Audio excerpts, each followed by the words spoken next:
Has it started? He sure has. Hello, everyone. Welcome to the Live Reality Games podcast. We are here wrapping up Backyard Survivor Season 4. And what a season it has been. We are joined today with Tara once again. You're no longer a special guest, Tara. No, I'm really You've not. you've lost the title. You've lost the title. Mm, But we are true. joined with the winner. Spoilers. The winner of Backyard Survivor. Welcome, Sel. Woo. Congratulations. Thank you. Woo! Thank you very much. Yeah! King Sal. Kung Fu. How Kung Fu Cell. Actually, speaking of Kung Fu Cell, Idol Cell, like you have like every single like title pretty much in this game, which is great. What was your like experience like going into like getting like the okay you can play now? You're gonna play in a couple of weeks. So how was that experience? That build up? Yeah, so it was probably two months beforehand where I think I got a yes, or maybe that's when it started, when the applications sort of really started moving around. Once I got the yes, extremely excited. Obviously, like a fan, but then I've also played in the online games. Yeah, there was a lot going in my head. So I was harassing. Brian was sort of our handler before the season started, so I was harassing the hell out of him with a lot of questions and some other sort of things as well. But yeah, just very, very excited, really. Yeah. What kind of questions were you hassling him with? Well, there was different things that I was like, can you say this in the game? And he's like, you don't want to say that because then that's just like a game bot. So one of the things that I kept sort of being cheeky with them was I'd wear white t-shirts and send it to them because that was like a no-no for filming. So there'd be a couple of times where I'd like send a snap with a white t-shirt before the interview with them, and he had strictly said not to do that. And I was like, I'm in the car at your place, just ready to come whenever, wearing a white t-shirt, and then quickly got changed, which freaked him out. And then like a week before it as well, just off Snapchat or some sort of filter, I send him a photo with me like with snow in the background, and I was like, oh, I just got into Canada, it's so nice here. And he was like flipping out. Nice. So yeah, I think shit. that's potentially why he sort of picked me as his winner, because he saw the cheeky side in me and that willingness to lie and really love the game. Yeah, because like before the game, you've had a lot of experience with Survivor. You've watched a lot of Survivor. You played a lot of online Survivor as well. Do you want to give us like a rundown of that side of you? I guess. Yeah. Yep. Yeah. So it was all done with Online Survivor Madness, which Eli ran. Shout out to the Sydney Survivor. But that ran for 50 days, and I managed to win that. And then I got asked to come back for the All-Stars, and I got booted out 6th place there, which was 49 days. And it's only because of a stupid Super Idol. So not a fan of those. Oh, jeez. Yeah, so I've spent 99 days in that sort of realm before this, but I think a few of the things that I wanted to sort of touch on were, in my online game, there was positions where I had to try and get my tribe to go to Rocks and to commit to not voting, because I knew the sort of votes were going to come to me as well. So I had to push all of them to make sure we would stick strong. So some of those sort of things like that, and then also not in the same... I'm not sure. Is that me? Is that not It might be. It could be me. Let me mute. It was you. It Yeah, was you, it's good. Josh. It's not me. I thought it was the Gamer Boy headphone. Is there like do you have a fish tank bubbling behind you or something? No, I've just got a bottle of water. Hang on. Oh, it got a little bit louder. I think the water had something to do with it. When you put that down, it made it a little bit louder. But anyway, so yeah, but he's muted himself. Oh, okay. Just go. Keep going. Yeah. So there's that sort of something that had happened. There was also shout out to Kath from my first season. She had the legacy advantage, and I always, as soon as she told me early on, because she was from my original tribe, really wanted that as a move. But that sort of, I did make that move just before the final 6 and got her out to make sure that she would give me that, so I was safe. But then, of course, at the end, when I got to the final 3, I was accused of making a flashy move that could have been very detrimental to my game. And I sort of took that on going, you're right, like I didn't really need to make that move, but I just wanted to because it was a big move. So that's something that I've taken forward, from that. But awesome experience, and made some really good friends, Ethan and Izzy out of that, and then Byron as well. But a lot of different scenarios that were in that sort of game format have helped me wrangle the real game. For sure. Do you feel like there were any elements of the online Survivor world that didn't translate so well to a one weekend fan-made game of Survivor? Yeah. Probably the biggest thing there is just the speed. Like I said, 50 days was the first season, and then 55 was the second season. I almost lasted. So whenever I wanted to talk to someone, which I was very social about doing, was I'd have the time to type it up and then just really look at it before I sent it. Where it stopped. Oh, it's literally the water is. It's the fucking water, Josh. Is it gone now? It went for like a second when you lifted that up. Maybe yeah. Something's rattling. I'm near a fridge. Maybe it's a fridge. It's slowed down. It has. It's like a slow bicycle. Oh, it's back. It's like in full force. I don't know what it is. I don't know what it is. I'll just mute until I want to talk. It stopped. It stopped. It stopped. It stopped. It stopped just before you muted it, I'm sure. Oh, it's back. Oh no, it's kind of. This is robot again. I'm not too sure. But yeah, I think it was just the pace of the game. You can't you can second guess yourself, but you don't have a chance to redo. Whereas typing, you obviously do before you hit send. Yeah. Yeah. And how did you find yourself trying to approach that in game? Like obviously you don't have as much time to think in a live reality game. Where do you think you managed to do your most thinking? Was it spitballing with other players? Was it in confessionals? What do you think it was for you? Yeah, that's tricky. I think one of the only time that I can really say that I had time to focus and regroup was the Swords and Coins. I think is that final 11. I got voted out, or I lost that challenge quite early, and it literally went for half an hour, and I was probably out within 10 minutes. So I had 20 minutes of just laying down. I'd gotten the clue to the idol from the breakfast auction, but I hadn't been able to read it. So I was laying down, really just trying to plan out my steps from there, which was awesome because, you really don't get a time to, just sort of zone out and completely focus without getting harassed. Yeah. Am I okay now? Yeah. You are. Actually, yeah. Oh, You've done it. There you go. I don't know what I did, but I did My something. hero. So you get chosen for Kiara's tribe, and there's a disparity. There's a discrepancy of males to females in that tribe. Did you feel like going into that you were maybe just a target straight away?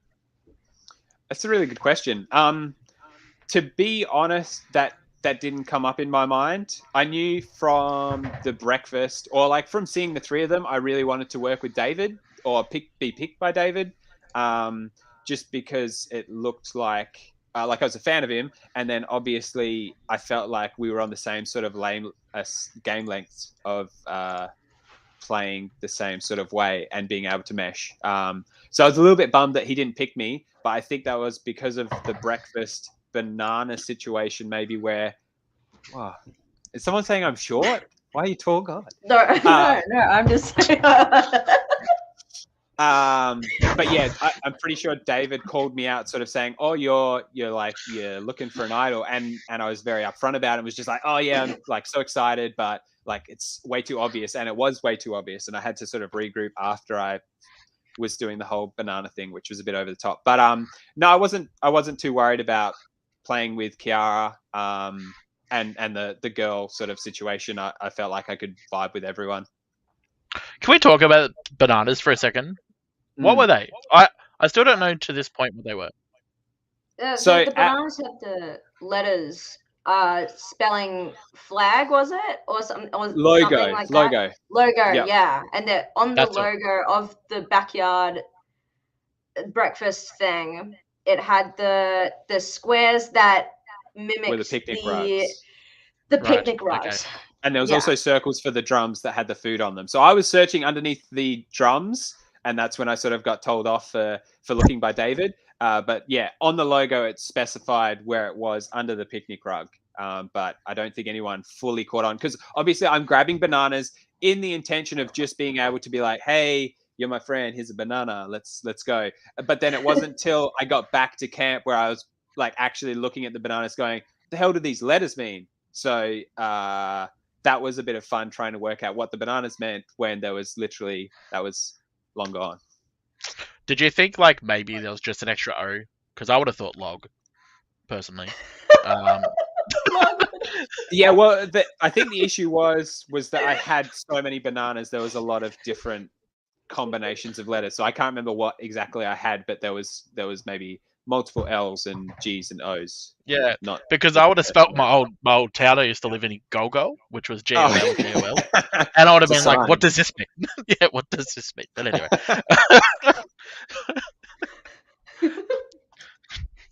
So after the first challenge, your tribe's safe, and you start building this connection with Abby.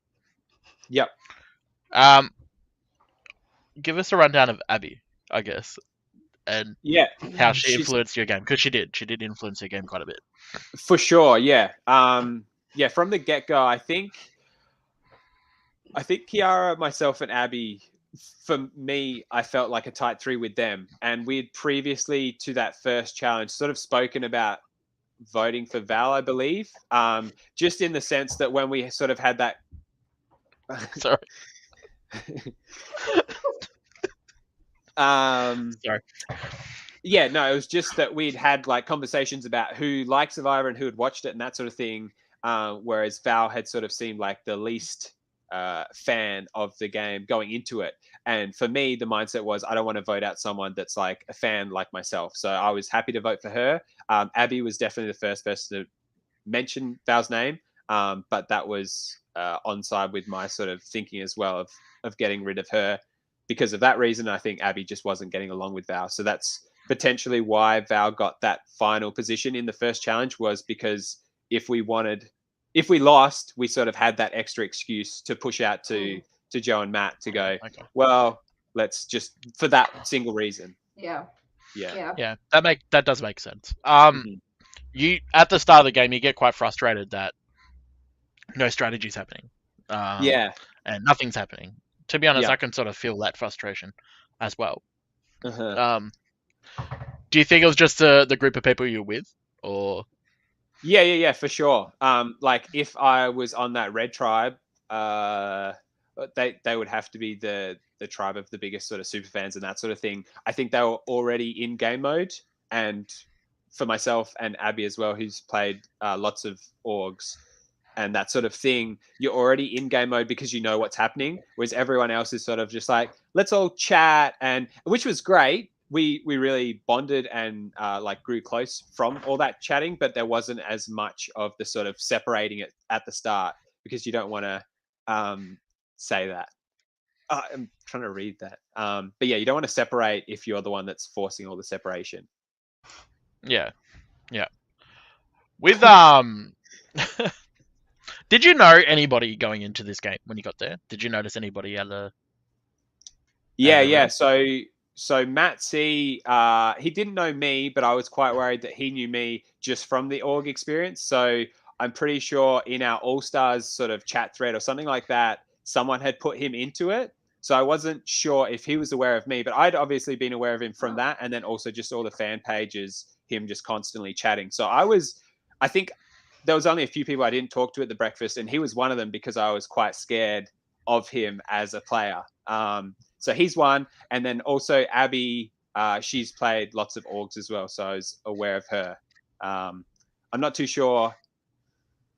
Yeah, she was in the All-Stars season that I played in as well, but we weren't aligned in that season, and we didn't really spend a heap of time together. So I was aware of her, but didn't really know much more. But no one else. Yeah. Alrighty. Sorry, it's going through the list. Love a list. Lists are Big great. list. Matt B. What did you believe Abby with like the Idol news, or did you know that she was lying about it? Or Yes. So I think there's sort of two pieces to the puzzle there, which is Abby finds the clue and tells myself and Kiara about it. And then the other thing was I'm the first one to find the water well. I was obviously have a little search, but then let's just go back to Tolga. And then the other thing that was the other half of that made us so sure that he had it was that after I'd found it, I don't think I mentioned it to everyone because we were still sort of searching. And there was quite a large portion of time where Matt was in that area and walked out from the water well where I knew it was, but we hadn't sort of said, oh, this is where the water well was. So I was just like, he spent a long time there. He's found it. He's just done like a confessional saying, woo, found the idol. And now on top of all that, he's asking all these questions of, oh, no, there's no idol. I don't think there's an idol.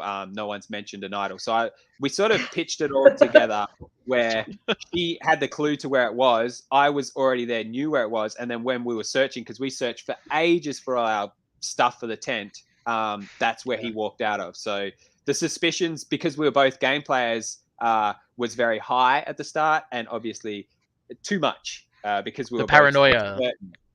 Certain that he must have found it because we did search a lot. Yeah. All right. Sorry. What are you laughing about? I've had a big day. Let's talk about some of the challenges. Clearly, these challenges have been completely upped since season 3 and 2, and the production level is just on the next level. How was it like playing it though? Yeah, it's literally jaw-dropping stuff. Like I had to remember even the opening scene where like we're walking over the hill, just as a survivor being in that situation and then like having the drones and we do a take where everyone's like recording us in front of us as we're walking, but then another take of like them being further away and like singled in on other people. I was just like, this is so insane. Like mega fangirling. So yeah, that was really cool. And same thing with the challenge, that walking into that first challenge, I had to really hide the fact how impressed and like pumped I was because they have that like the cheese grater at the end and that sort of thing. So the challenges from watching a lot of the other fan made games in Australia was just beyond all the other levels that I've seen, and really, really incredible. Yeah, they do a really good job in Backyard Survivor, like next level. I'm glad that they've changed it to 2 days. Yes. I think it gives everyone more of experience. And also helps, I think, as well. Yeah. With like strategy and everything. Yeah. Yeah. So we get to the swap. And we've got you guys just decide to just do a lucky dip. Yeah, so it wasn't us deciding that; it was Abby deciding that.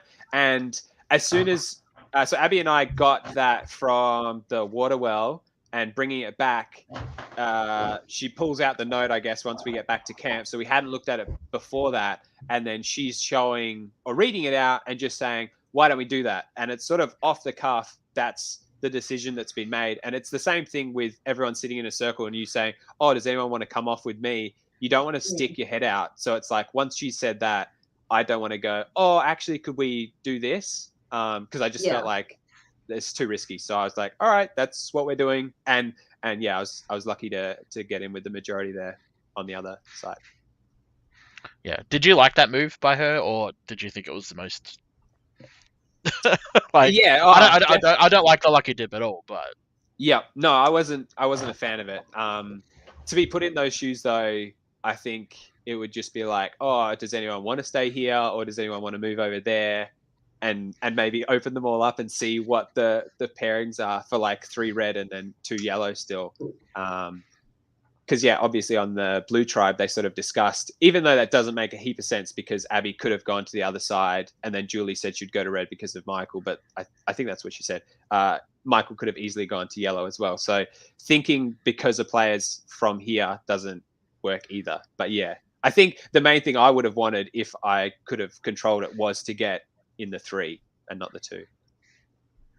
did you guys know that the other tribes are splitting up as well, or was it just like you just thought your tribe was splitting up potentially and going into the other tribe, or? It's been a while. The paperwork could have said that everyone was splitting. I think it was just assumed that we were all splitting. I don't see why it would just be us and not the others. So yeah, I think we all just sort of assumed it would be everyone. If you could change the swap, how would you change it? Knowing the result, I don't think I would. Yeah. I think it worked well. Like I sort of said, Kiara and Abby were sort of the closest for me. I was obviously close with Matt and Joe as well. But I felt comfortable with everyone, and I thought it turned out well, being the 3 that I was with, which is Kiara and Abby, was sort of split up. So then you can always hope for when you merge to have the connections that they've got, which didn't work. But yeah. Talking about your swap tribe, so you joined tribes with David, Julie, Marty, and Michael. And you guys were clearly like in a majority of 3. Did you feel at any point though that them two groups could have got together? Yeah, and started absolutely. voting out the yellow. Yep. Yeah, for sure. I think it was sort of quietly mentioned to the Reds when we won the Sandbag Challenge, was just like, we should stick together, because we're the minorities. And I think everyone sort of held that in their heads to go, we don't want to screw up this sort of focus group that we've got of potentially going, oh, well, they didn't stick to what we'd sort of quickly said, so let's attack each other then.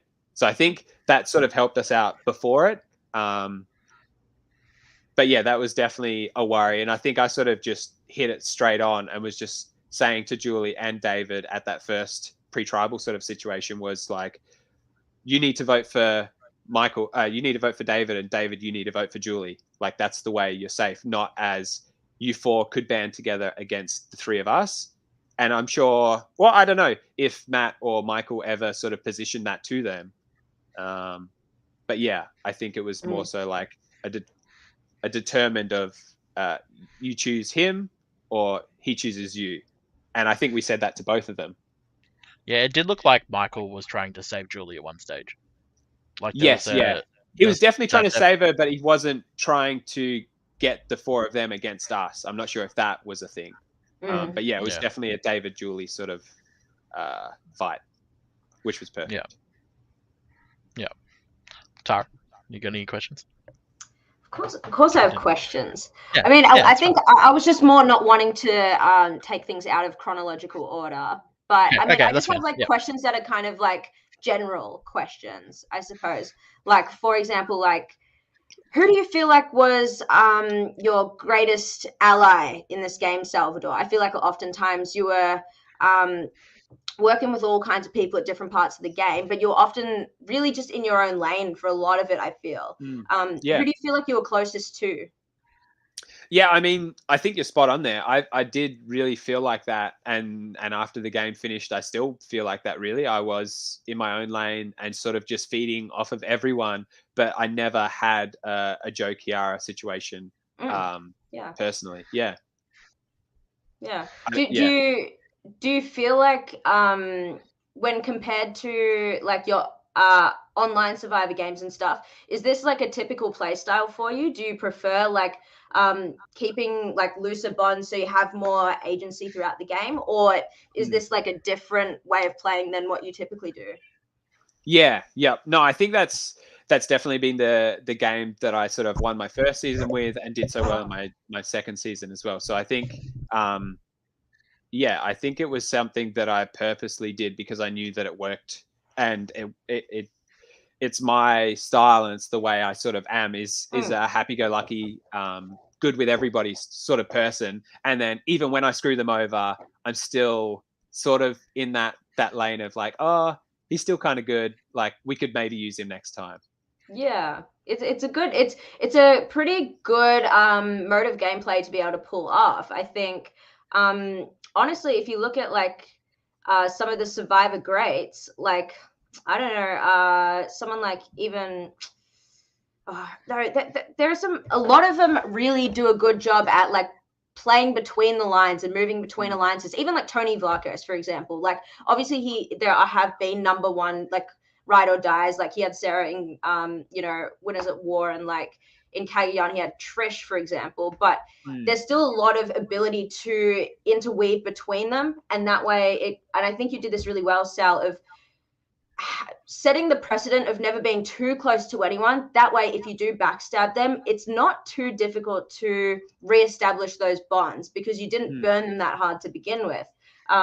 Which I think you did really well with the Birek Fort because you kept burning them. But there's that awesome like montage of you just kind of trying to clean everything up. After you'd kind of turned on them. Can you talk a little bit more about that vote specifically? Like, how did you go about putting out those fires that you kind of started against yourself? Yeah. So I assume that you're talking about that first sort of merge vote where we're going for Jake. So there's a situation there where I think it's in the back row with myself. It's Josh in the corner, Abby, Matt C, Matt B, myself, and Jake. And Abby is sort of playing the sad face and talking with Josh, and then she's also talking with Jake, who's next to me. And I'm sort of caught in the crossfire, and then it's Val and Sal situation. I'm looking around after I sort of see Abby say to Jake, Val, and looking sad, thinking, oh shit, I'm getting blindsided here. And like the game level is at 1,000. How did I miss this? And just like completely freak out. No one's really like, Matt B's next to me, but he's not looking at me. I look at Michael and he's still a bit sus, and I'm just like, oh no. So freak out. And then on the revote, when I realized it wasn't me, I'm like, hey, I've just got a new lease on life. I don't mind flipping to the red side and the red and the blue because I have this middle ground where I can still be really connected with Michael and Matt and say, look, I did flip on the second time. And then because of Josh, thank you, Josh, and Fu, it's the perfect world. I get to say to them, I did flip. It wasn't me. It was you guys, which is absolutely like incredible. And then the perfect result still comes out because two of them flipped. So then the yellows go, oh no, it's just one person. No one flipped. And it's just like everything combined there was amazing. So after the fact, going into the next one, I can say that to them, I did go with you guys. I'm still with you now going, we've got the majority here. Why would I screw that up? And they're totally eating it up. So I'm like, sweet. They think it's their 5, but it's really the other side's 6. So yeah. And like I said, I don't mind the aftermath and trying to deal with those situations because I feel like I am quite good with apologizing and navigating to get back onto an even playing field. Yeah, good answer. I actually have a question. So in your online games, did you go into the merge in a majority? Yeah, I believe we did. But what I did with my good friend Kath, the Parent Pact Alliance there, was flip with the minority. And there was a tricky situation where we flipped to go with the minority, but this guy called Frickin' Ethan played an idol on the right person that we were flipping on, which was from our original alliance. So that sort of screwed that over. Which then we still had a majority, but then that's when I sort of changed to get the legacy advantage. So I think I did go in with a majority in the merge in my first season that I won, but then I flipped on that. How do you think you'd go in a situation where you are on the bottom? Because we haven't really seen, besides you running around like for an idol, that's the only time I feel like you were on the bottom in this game. Yeah. How do you feel like you would go if you were in that other shoes? If you're in the other shoes? Yeah.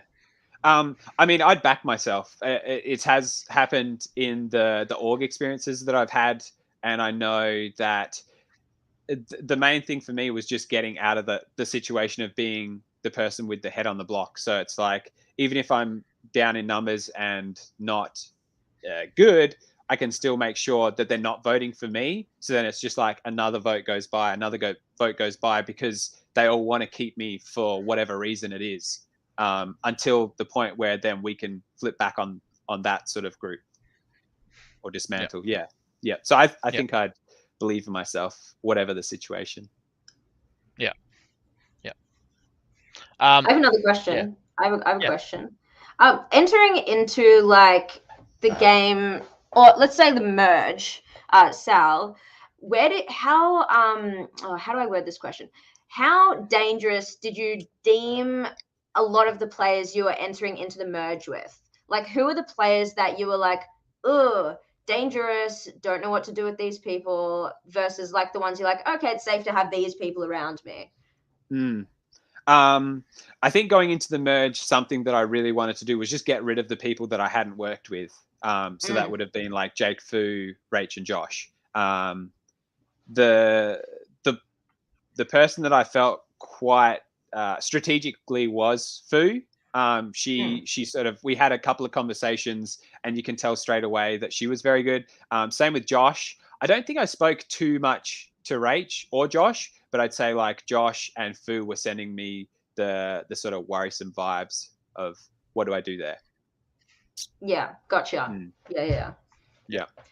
And did you ever bring them names up to Kiara or anything like that?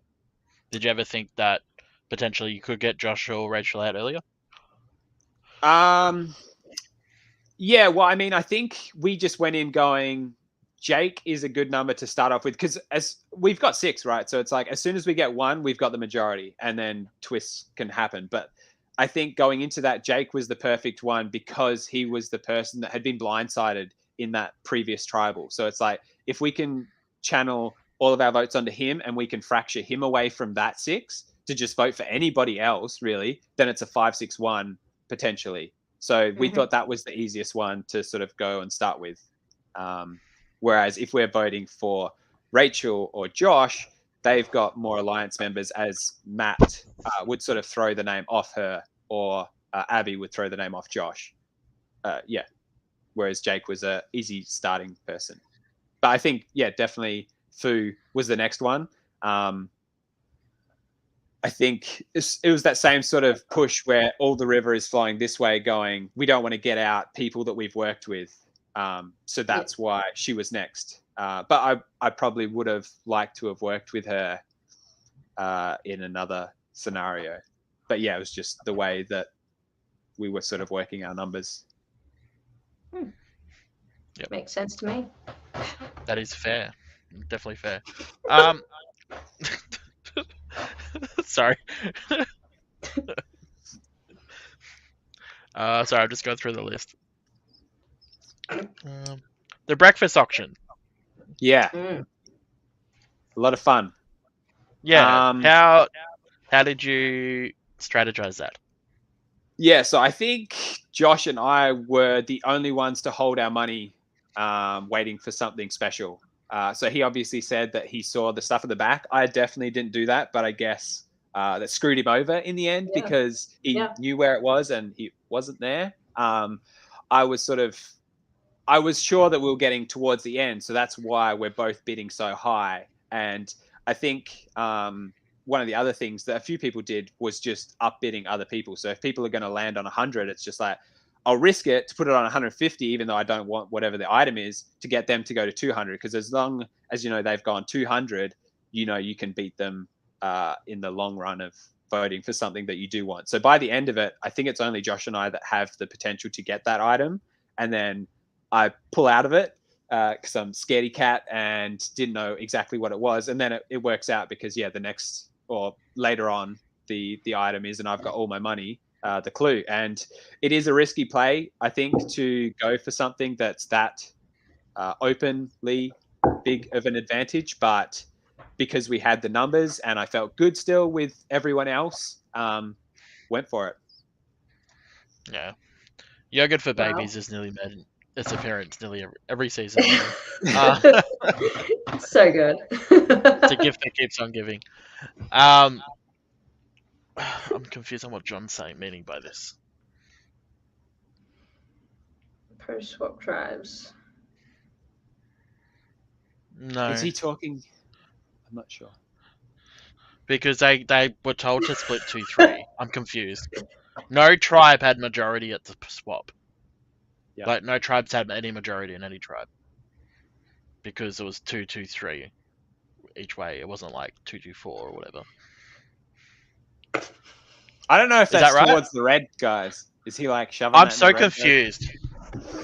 Yeah, maybe I'm so it's because we can't see replies. Yeah. There you go. Yeah, okay. I'm so confused. Okay. It's fine. So Okay. you get to the double tribal. You have to. This is where we meet Kung Fu Sao. Did you ever think of using the idol on Map B? Yeah. Because like you knew that your name was definitely not going to be out there, right? After all of that searching you've done, you knew that definitely I'm not going to get votes, or if I'm going to get votes, it may be one. Yeah. Was there any thought of blindsiding one of the Reds? For sure. All those sort of options come up in my mind. I think the one thing that scared me was that there was the potential for a 2-2 split. And I'm thinking, because I haven't been with Matt the whole time, didn't get to speak to him at all, they could have just said, look, we'll put 2 votes on you and we'll put 2 votes on him. If he doesn't play it, then we will revote to get him out. And that was my main concern, really. And when I had 2 idols in my pocket going into that, I guess, yeah, I just don't want to be like a James and go home in that scenario. And then the other thing was, because I've gotten this advantage from the auction, so everyone knows that I'm going for an idol. I then find the idol. If I play that idol, even if it's a flop, no one knows I have another idol and I'm clear. I'm like, instead of being up here, oh, Sal's got an idol, we need to watch out for him. I like revert back to in line with everyone else because I've played that idol and now I'm assumed to not have an idol, which is such an awesome thing because it felt like a lot of stress was gone. And then I was also able to just react at tribals going, if someone does play something, I can also just play mine. Yeah. But yeah, if I played it for Map B, then I'm going. So I think there's the option of me playing it and not playing it for Map B, which I did. And I think that was the best outcome. If I play 2, it's, again, a big move. And it's like, that would be really cool. But then I'm not lasting more than 3 more tribals. No way, because of that one big move. Yeah, I mean, playing 2 idols definitely does not work out in LRGs. Go see Kelvin. It's true. It's true, though. It is true. Yeah. Do you have any Kung Fu experience? Yeah. True question. No. It's a very important question. If anyone's watched It's Sunny in Philadelphia, it's just it's a thing that Mac does from that TV show. And I sort of, if I've drunk too much, maybe do that with my mates and wrestle a lot. So it was just something that I was trying to bring in with my my friends. I don't think it looked fantastic, but yeah, it's just like I think it looked a little bit of an inside joke. I think it was one of the most epic moments I think I've ever seen in Survivor history. Could that followed up with this actual Survivor music playing in the background, dude? Yep. How did it Did you ever feel think to get the Survivor music played over a scene of you? That's huge. Yeah. I'm like overawed. Is that the right word? Just like absolutely thrilled with the way that I got like the Shan music, because I thought that was like bloody amazing in 41. So then to have that was just incredible. And then yeah, for that scene to just really all of the editing is just top notch. And yeah, it definitely makes it a lot more special. Yeah. Josh has a question for you. He feels like you vibed at the OG breakfast. I guess the first question is, did you feel like you vibed with Josh? Second question would be, would you want to work with him if you worked out in the same tribe? Yes, and yes. I mean that's my game plan, is to be good with everyone. So I'm trying my hardest to appease what people are like. So if you're next to Dan and he's got the ridiculous energy and the funny jokes, even though that's not me, I try to recreate and like assimilate what he's doing to make him feel good. And it's the same with Josh. If he's like doing the nice eyes and all his little smirks, you know, I try to send him a smirk back during challenges or anything like that. But yeah, I felt good with Josh, and it would be, there's so many different like scenarios that you can play back, but it would be cool if I was playing with a few of those guys as well. Yeah. We have about 5 minutes left of this, Al. So, is there anything you wanted to say before we? There's like 3 hours I'd like to say. Yeah, it's been very nice to speak to you guys, and I really appreciate it. Survivor means a lot. I don't know. Can you guys see everything else? I tried to put up my vote, so I'll start this side. Yeah, so give us a grand tour. Yeah, got my my buffs, or some of my buffs.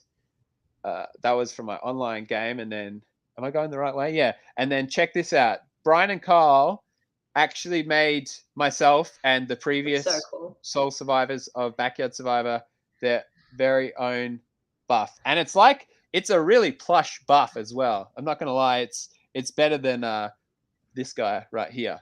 Wow. Yeah. So thank you very much to them. But the experience, really, like it's been an incredible experience, and something I think I sort of say was that I'm doing it for the experience and not the TV show. The TV show was amazing, but like those 2 days I will never forget, and I'll be so thankful for the experience that they gave me. It was an absolute roller coaster, and I can't wait to help give back for future seasons. I guess I think the Bulldogs have had 2 times to win that buff, but not for them. I'm gonna get roasted. I'm gonna get roasted as soon. Can I ask a question, Sal? How has the feedback been from your friends and family? Yeah, it's been good. There was one of my mates from the start was just like, you won, and it's really frustrating. Even before I played the game, very excited about all of this. So then after the game, it's like, oh, how did you go? And I'm telling everyone, no, everyone's keeping a secret. I can't tell anybody my placement. He's like, you won. And it's really frustrating when they think you won, because they were there for when I won my org and they know that I'm a decent player. But yeah, I think everyone was really excited for me, and it's been really nice having all of my family. I've had all my family over pretty much every episode, or we've gone to their place and we've all watched it as a family, like my parents and brother, and then my kids as well. So it's been really special to see their reactions to the things that I know that's coming up, and being able to enjoy their laughs and claps and that sort of stuff. Fuck yeah. Nice. If you had a chance to play another season, like within Australia or an all-star season, would you go there? Would you want to play? Yeah, for sure. I think I'd sort of been asked, oh, would you do that? You're worried about like losing the level that you have of being a winner. Yeah. It's just like, no, I don't care about that. I'm all about the experience, and if I get voted out first, I'm sure it'll still be a really good time. So yeah, I don't think I'd ever say no. If anyone wants to fly me over, then I'll do it. But yeah, I think I'm sticking with Backyard Survivor for a while, just helping out on crew, which I'm really thrilled about. But yeah, I would never say no. Yeah. Fuck yeah. Tari had a couple of questions. Yeah, well, my number one question, Salvador, is what did you learn about yourself after playing this game? Did you learn anything that you didn't already know, or did it cement anything that you believe about yourself, things like that? Any self-revelatory moments post or during playing the game? Survivor and me are meant to be. Wow. I think like I've always been a cheeky guy, and in ways that I can, I've loved to lie. if it's playing a game or anything like that. Nothing serious, but yeah, that's always been the person I am, and this game has just been tailored to what I enjoy of being outdoors. Like in my online game, I love the fact that in real Survivor you can't like cut your hair or shave your beard or anything like that. So after I won my first season, it was 50 days. So like I hadn't shaved my beard at all. So I had this disgusting beard. And fun fact, my hair, I haven't cut my hair since I played my first season of the online game 3 years ago and won. Wow. And it's sort of been like a good luck charm. But now that my journey has ended, I'll be cutting it all off tomorrow to sort of close the bookends of Survivor for me. But yeah, that's huge. Yeah, it's been a really fun part, and I have to say thank you to my wife and kids and family for supporting me, because the online game takes a lot away from others, and I'm someone that focuses very hard on the things that I'm doing.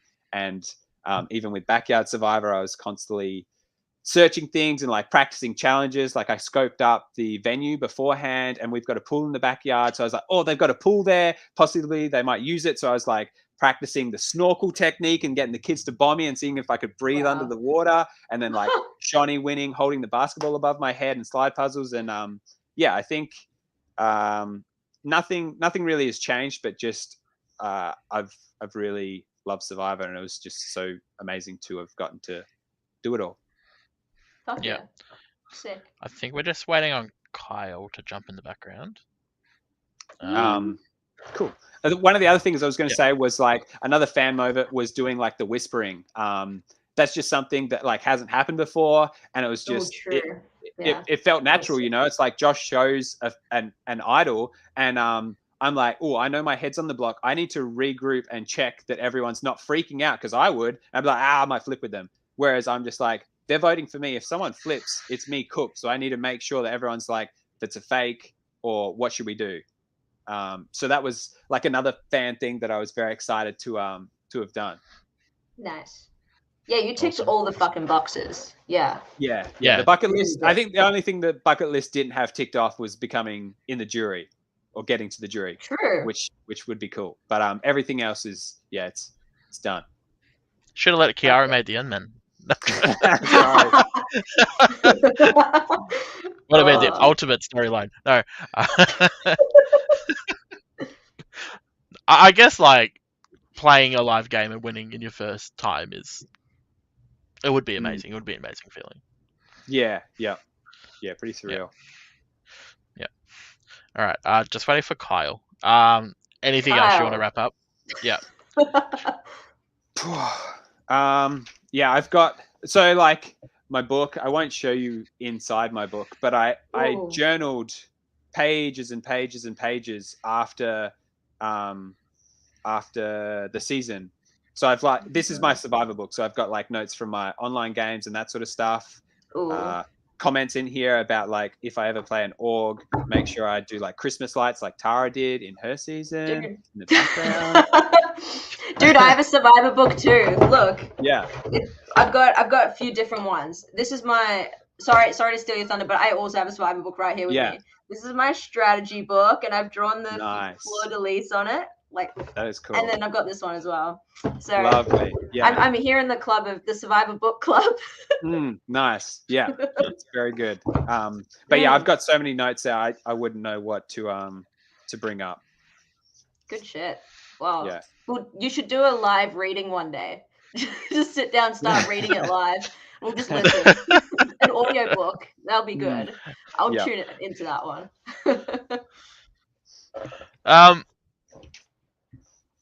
I'm just reading the notes.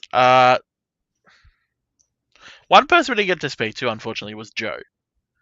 And she had a big part, I guess, in your game as well. Oh, hang on. We have Kyle in the background. Oh, great. Yeah. So, what do you like? Did you try to get her not to like leave the game at the Final Four? Yeah. Because very determined to make that happen, and that was the real thing, and I think that's what took me back. I believe I did a terrible final tribal, but one of the questions Michael sort of says is what you move, and I was like, well, and if I had my time again, like I'd obviously take a lot more time because I'm not a very good speaker, but like I spoke about how I managed to get rid of Josh and Rachel, and I could have gone more into depth with that. But it's the same thing with Kiara, and he sort of shot me down, going, "Oh, well, she was the biggest player; it's the easy move." But he didn't see that Joe was saying, "Vote me out," right? And like that was something that we had to really push for and turn around, and to get her to stay in the game. Otherwise, that wouldn't have been good for me. So that was something that was a real thing. And yeah, I did have to. And like Kiara said, she felt dirty about it, and I'm like sniggering over in the background. I didn't really feel dirty about it at all. But it's sort of what I do, I guess. But yeah, that was a bit of a push there. Yeah, I love all yellow. Yeah. Yeah. Well, thanks for coming on, Sal. Thanks for your small deep dive. Yeah. Sorry, hopefully one day we'll get a big. No, it's okay. Hopefully one day we'll get a bigger one. But thank you so much. Congratulations on the win. You're part of the club now that I'm not in. But that's okay. Yeah. We'll be sure to see you around, I'm sure.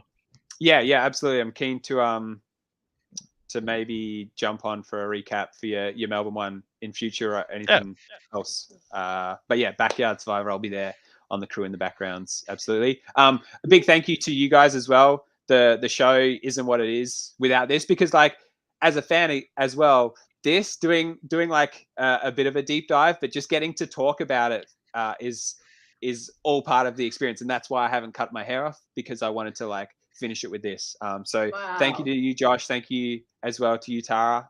It's been awesome having you guys on for so many of the episodes, and thanks to Vince as well for the few at the start as well. But yeah, all the fans and everyone that's watched, it's made it very cool to have the comments there of what their impressions were of the season as well. And thank you to Brian and Kyle. Obviously, again, I can't thank them enough, but what they've created for like myself and so many others that have just been an absolute dream come true. So yeah, keen to give back. All right. Thank you so much. I will bring on the boys now. Stay tuned. If you want to sit in the background, you can watch it through here if you want. Okay. No worries. Thank you. If you want. If you want to listen to them. You might not. I don't know. I'll jump on the other one. Yeah. Okay. No worries. All right. Thanks, Sal. Bye, Sal. That was great. Thank you. Yeah. Man. Should we bring the boys on or just finish it? I'm joking. Yeah. We're done. Hello. Hey. It's Hello and Brian. Oh Welcome. my god, my favorite. Hello. How are you going?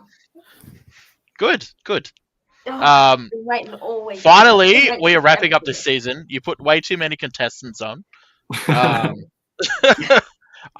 done talking to them all. No, I'm not. Still missing Jo, wherever she is. But that's fine.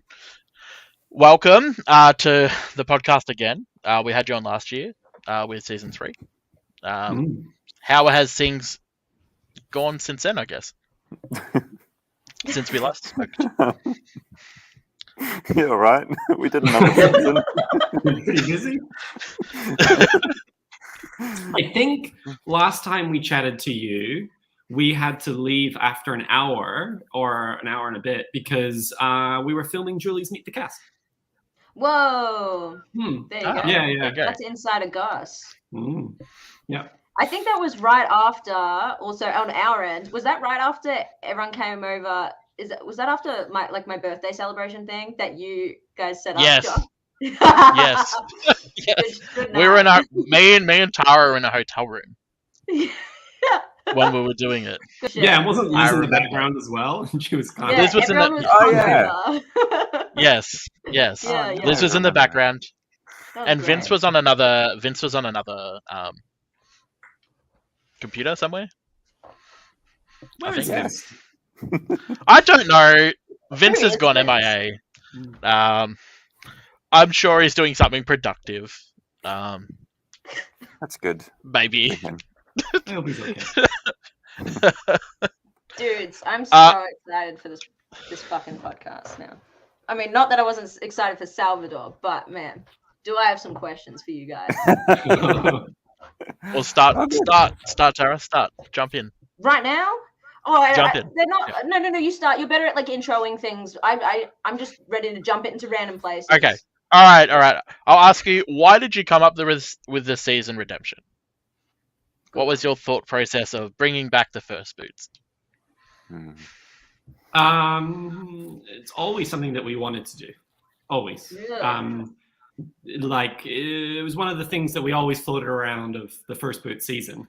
I think probably it starts with David, because he's kind of like a not typical first boot, right? And so you see him and you go, oh yeah, he definitely deserves another chance, and was always keen and enthusiastic about doing it. And then you get Holly, who is like quite iconic on her first episode with the rivalry with Daniel. And Kyle and I sometimes, like people who watch the show will send us their like fan fiction all-stars casts and whatever. And Holly was often on quite a lot of them because people really wanted to see her again. That's so good. Yeah, and then Kiara is amazing and excellent as well. And you just listen to her talk and you're kind of like mesmerized by the way that she talks about Survivor. So you have like three really strong competitors. So doing the first boot season was always something that was on the cards. We just called it the first boot season for a really long time. And we didn't know kind of what went along with that.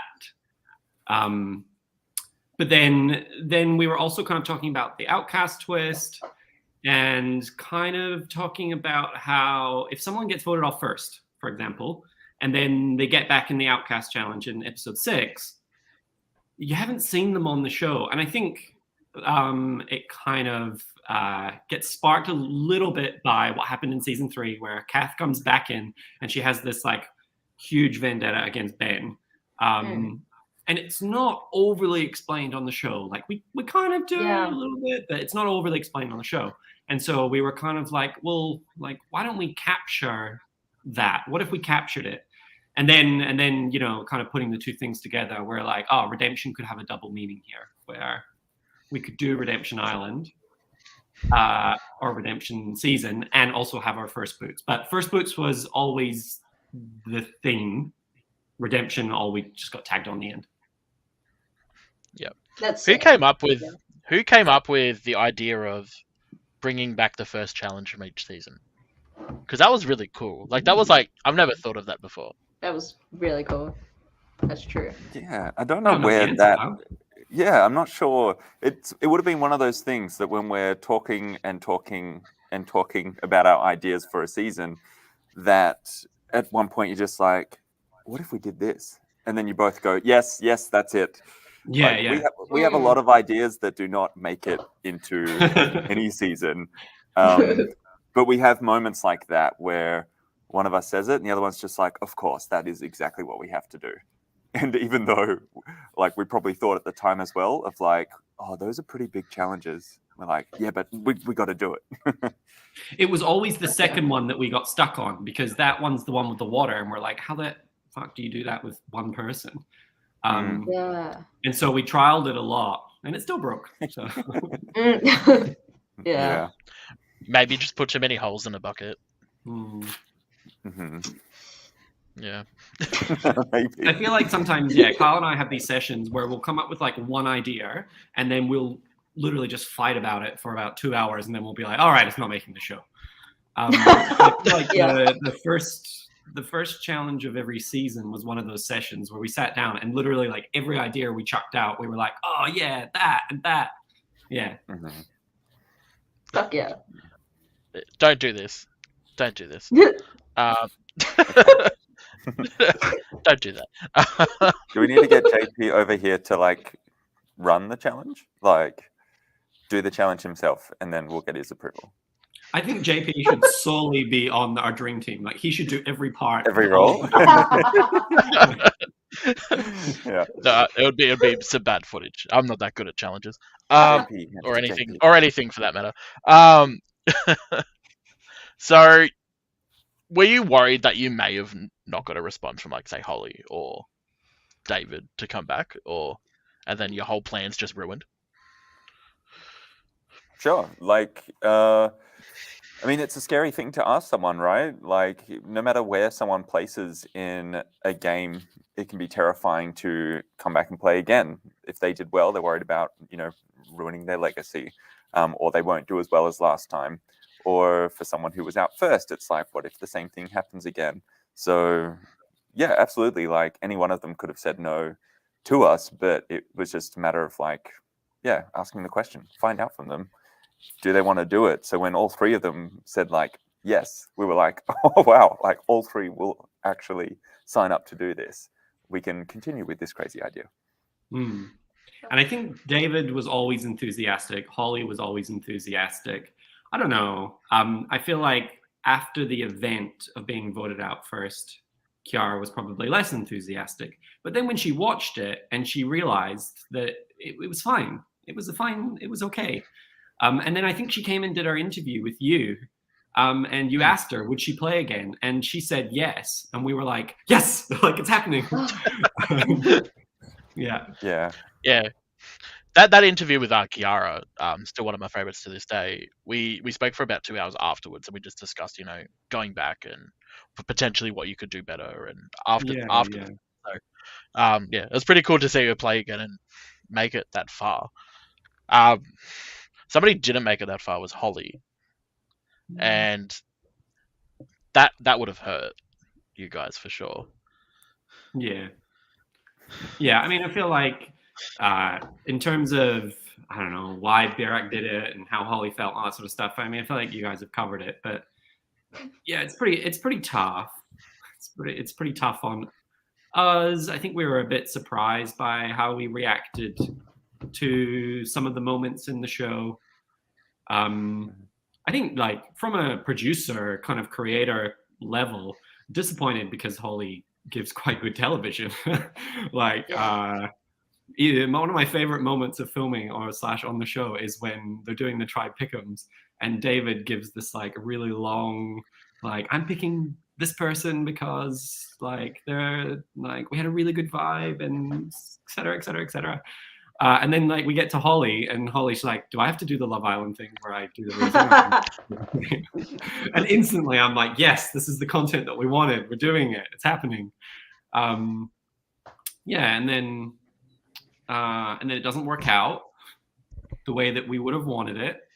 And it's just hard. I think Kyle's actually the one who kind of has articulated it really well off screen when we just talk about it, where it's almost like the producer and the creator hat kind of just falls off, and what you're left with is just you're just friends with these people, and you knew they were excited, and it's fair, it's it's all fair, but it doesn't mean that it's fun, and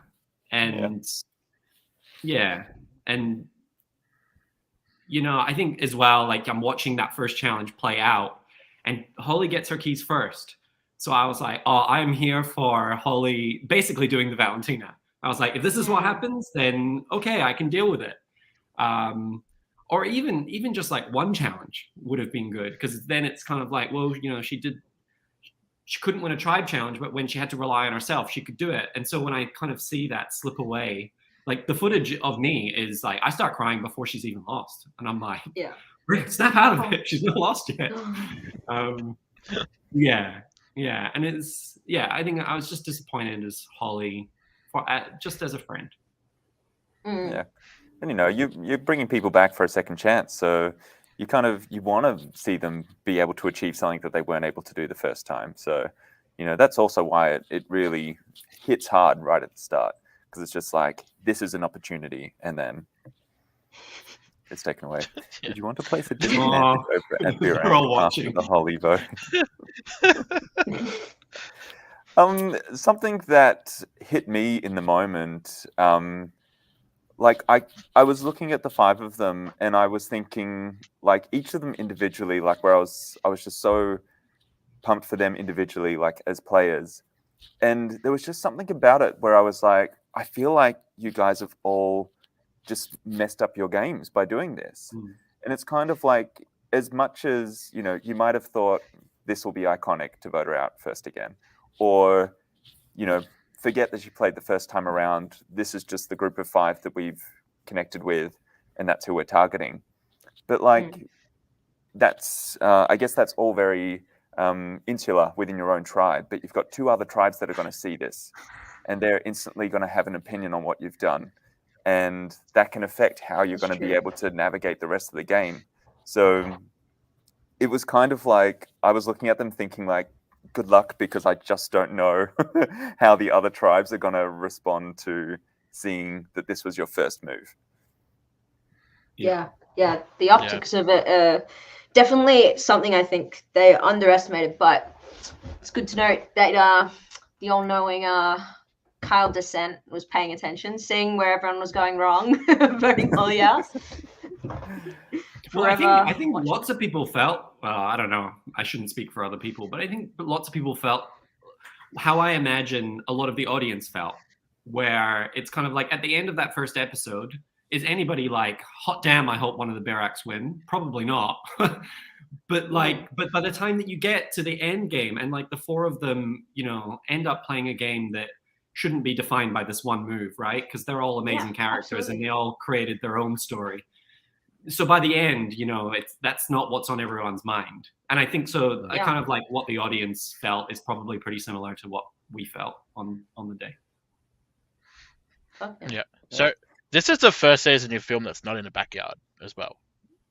So are we going to get backyards in the future, or are we?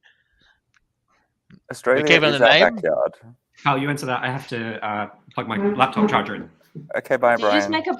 Did you just make a pun? Kyle? Did you say Australia is out backyard? Is our backyard? Oh, I thought you said out backyard. And I was like, oh, that's a good pun. I was like, that's a good pun. Yeah, I mean, why are we drawing boundaries around our backyards? It's all just one big backyard. Well said. Come play Survivor in it. Yeah. It's not so easily defined. Next you could turn season, your back to anything and it becomes a backyard, country. really. That's right. Wait, what were No, it doesn't.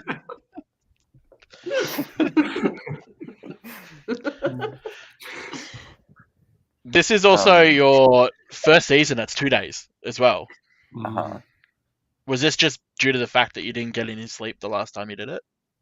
Or... I mean, the other ones were like almost 2 days without them intending to be, because they just kept going through the night and into dawn. So, and to be honest, like it was season 3 where we felt like we were hitting all the marks. Like things weren't going wrong for us on season 3.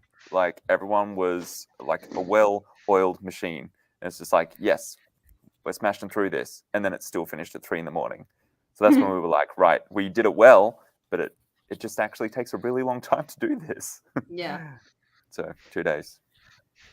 The evolution. Yeah. I guess it helps with like your big production team now as well, because it seems like you've got a lot of better cameras, drone work, you've got epic moments over the hill. Yeah. Was that something you wanted to improve in this season, or was that sort of the focus? production? So, Yeah. Yeah. I think always trying to step up from what you've done the previous time around.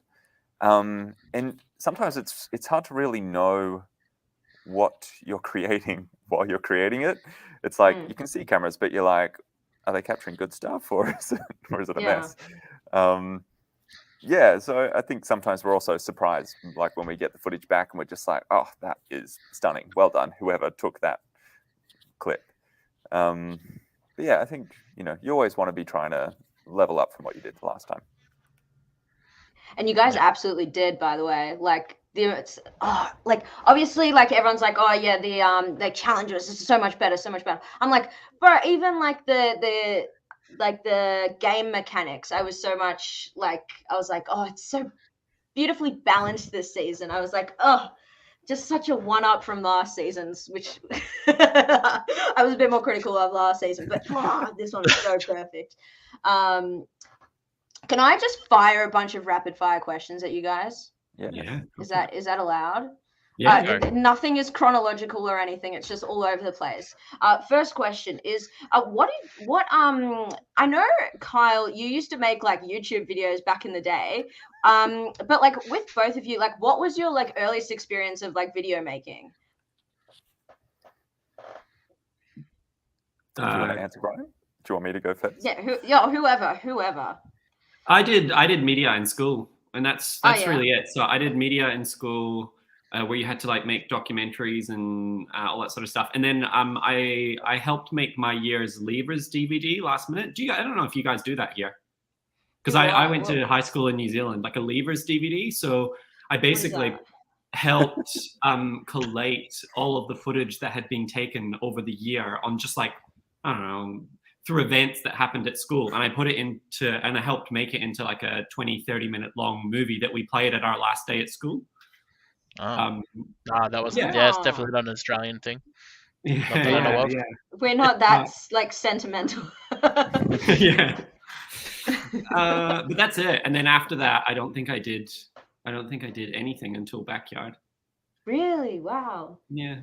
It's like, yeah. And then what about you? What about you, Kyle? I used to make my friends. Yeah, I used to make my friends come around on the weekends in high school to film a soap opera. What the fuck? Like, what was the soap opera about? You know, just like a few families that were having affairs and the usual stuff. Because it's really wild. Do you still have this? I cannot confirm or deny. Oh my god, he still has it. Oh, you said that as I was like, yes.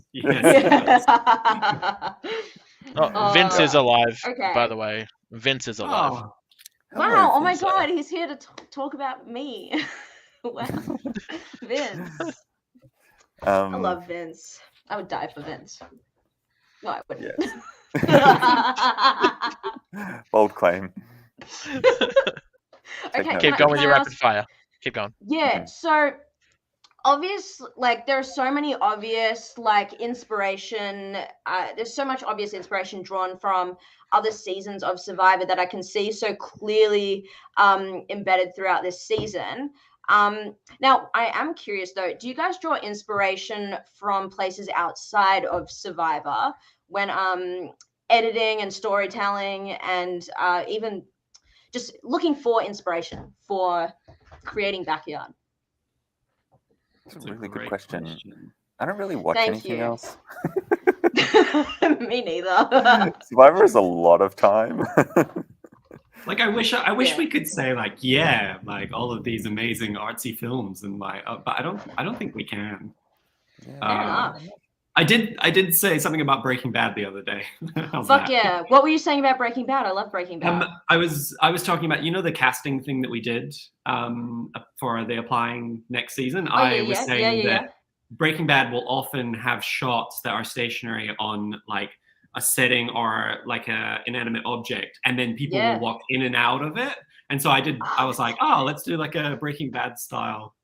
Oh my god, yeah. I'm not sure it looked like Breaking Bad. I don't know. No, but like I see exactly what you're going for now. Then that's so true. Yeah, I love it. Okay, you've got good taste in shows, Brian. I hear you're a big Lost fan as well. Yeah. Are you watching Better Call Saul? Sorry, this is not. Of course, I'm watching Better Call Saul. Are you kidding me? I got up early today to watch it. Anyway. Oh wait, I haven't watched the most recent episode though. No, but okay. So we put Carl to sleep. Everything. No, Liz, I can't do that. I'm working hard at the work you put me doing, Liz. I'm just always doing work. Now I don't know what's going on. Okay, so other question. So you guys didn't really draw too much inspiration from other shows or anything, but when it came to your storytelling processes, did you ever employ kind of like different storytelling models and things? Because sometimes you get kind of creative with your modes of storytelling, but did you have kind of like, I don't know, like the hero's journey or like the 3-act structure in place for like individual episodes or something? I don't know. Like, how did you kind of break down your storytelling? Or I asked like 3 different questions there, but I don't know what I said. I think Brian and I recognized somewhere along the journey of editing the same show together that like Brian often approaches it from like the emotional story side of like telling individual people's story of what happens to them on the show. and I was sort of often approaching it from the strategic side, where it was like crunching numbers and making sure like this is one plan, this is one plan. And I think sometimes like we approach what we edit from those angles, but then when we show the other person, like they'll sort of present the spin of kind of like, do it this way, like make it more about the emotion for this one. Don't worry about the blind side, just tell the story and make this one like impactful. Or make it a bit, this one can be messy. We may not know where people are, but it'll be exciting once we get to the end and you can piece all the little nuggets together. So yeah, I like that. And we talk forever about what this season will look like. Like, I think, Josh, you made the comment at the Abby thing when Abby realizes about the idol. You were like, what I like about this story is that it's obviously been told over multiple episodes. And I think like that was very true. And like even just in terms of like the individual people, like Slam Book is really important in this season because like the Slam Book really sets the scene for the end game. Because and I think one of the most crucial things about it is Joe and Valentino will get the who's easiest to beat at Final Tribal Council and who doesn't know what's going on, and that's really going to set the scene for what Sal's trajectory towards the end. And so we'll have conversations about like, oh, we don't want to discredit Joe before then. Like when it gets to that point, that's when we can start. Yeah, we can start being a little bit more on the nose with some of the storytelling. Or early in the season we'll be like, this episode's not about Sal, and so many of the end game will be about what Sal's doing, and people will literally say my whole game hangs on Sal. So we're like, Sal can be quiet here, that's fine. Yeah. So yeah, we definitely have those sort of discussions, and I think we do have like storytelling tricks as well. Like we really wanted to do what we did with the Dan vote for a long time. Yes. We just felt like we needed the right vote for it to be able to happen. So once we realized that we had it, we were like, cool, we know exactly what we're doing with this. Yeah. Oh, Vince is asking questions when he should be here, but anyway. How do you guys manage to handle this enormous project year after year? Yeah. We don't. Because I don't get into it personally. I don't handle it.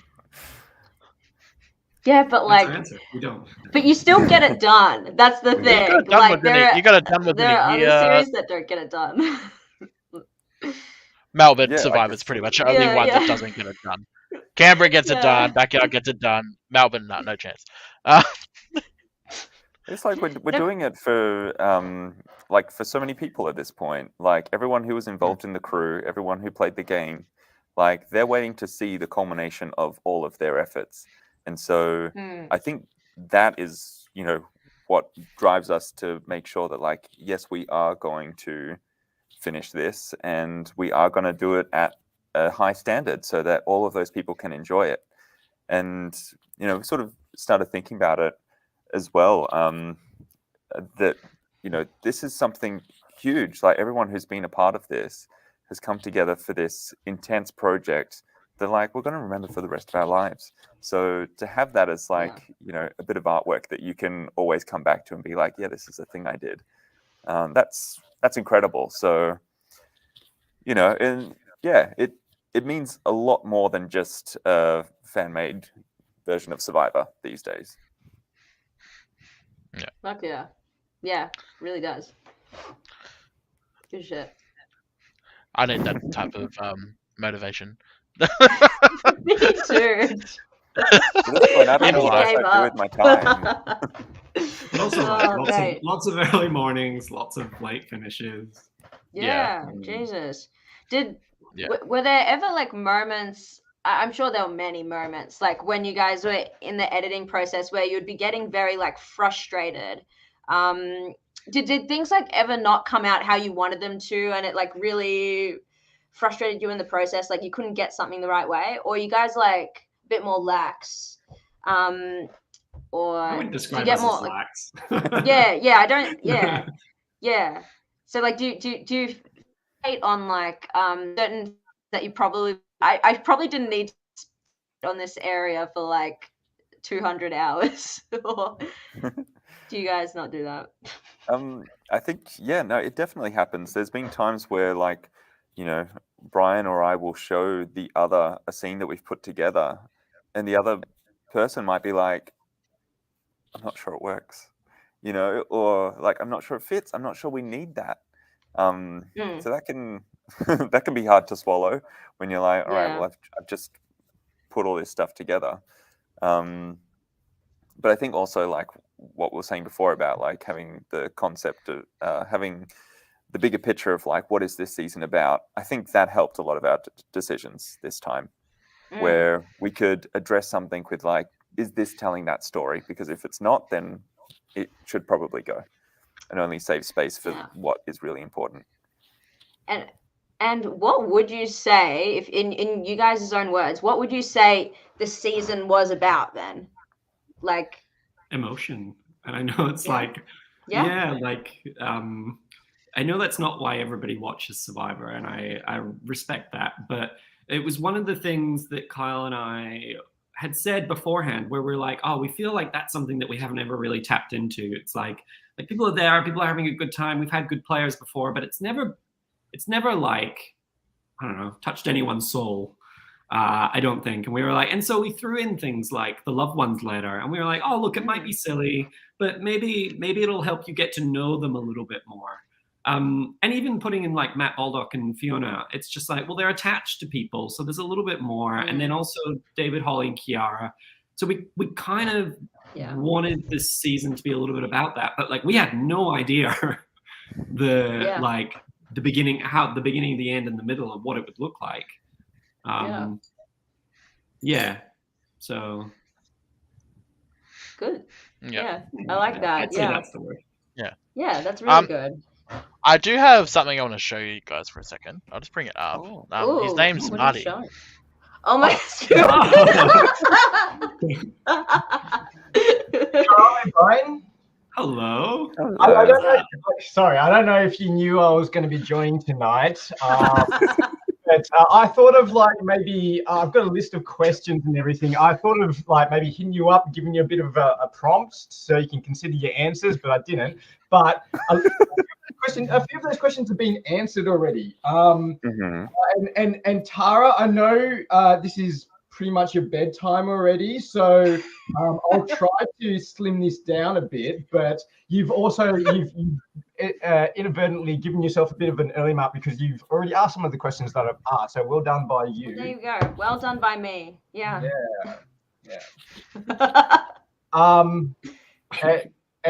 Should I just start rattling off? Go for it. Go. Well, my very first question was answered. Okay, so something that I would really struggle with would be planning and organizing the season. So I start thinking about it, and I just think like, where do you start when planning a season? Like, and has there been consistency in the process of over multiple seasons, or how much has the process been like refined with the experience? Like, where do you start? It's a good question. Where do we start? Yeah. I'd say it definitely has evolved over time. We're becoming better at being more efficient with the time that Brian and I spend together when it comes to planning things. Because, you know, really this stemmed from just like two Survivor fan nerds just going like, what if we did this? What if we did this? And just throwing every idea at it. And I mean, we still definitely do that. It's just that now it's a bit more compartmentalized where we can say, okay, yes, that's a good idea, but let's pocket this one over here. And so we're not just like, you know, spending all this time rattling off ideas without actually making it productive as well. So yeah, I think we're getting, being more efficient with our pre-production time. Yeah. Also, Kyle and I have actually put together a 20-minute video about the lead up to the season, and with some like behind the scenes stuff that's still, because we still have footage that people haven't seen. So we put together, and we're going to air it on Sunday. So So Is this, you'll get to see a little bit more behind the curtain about what it actually looks like to put together a season. Oh, I cannot wait. Is this like just for everyone, or is it VIP? Everyone. No.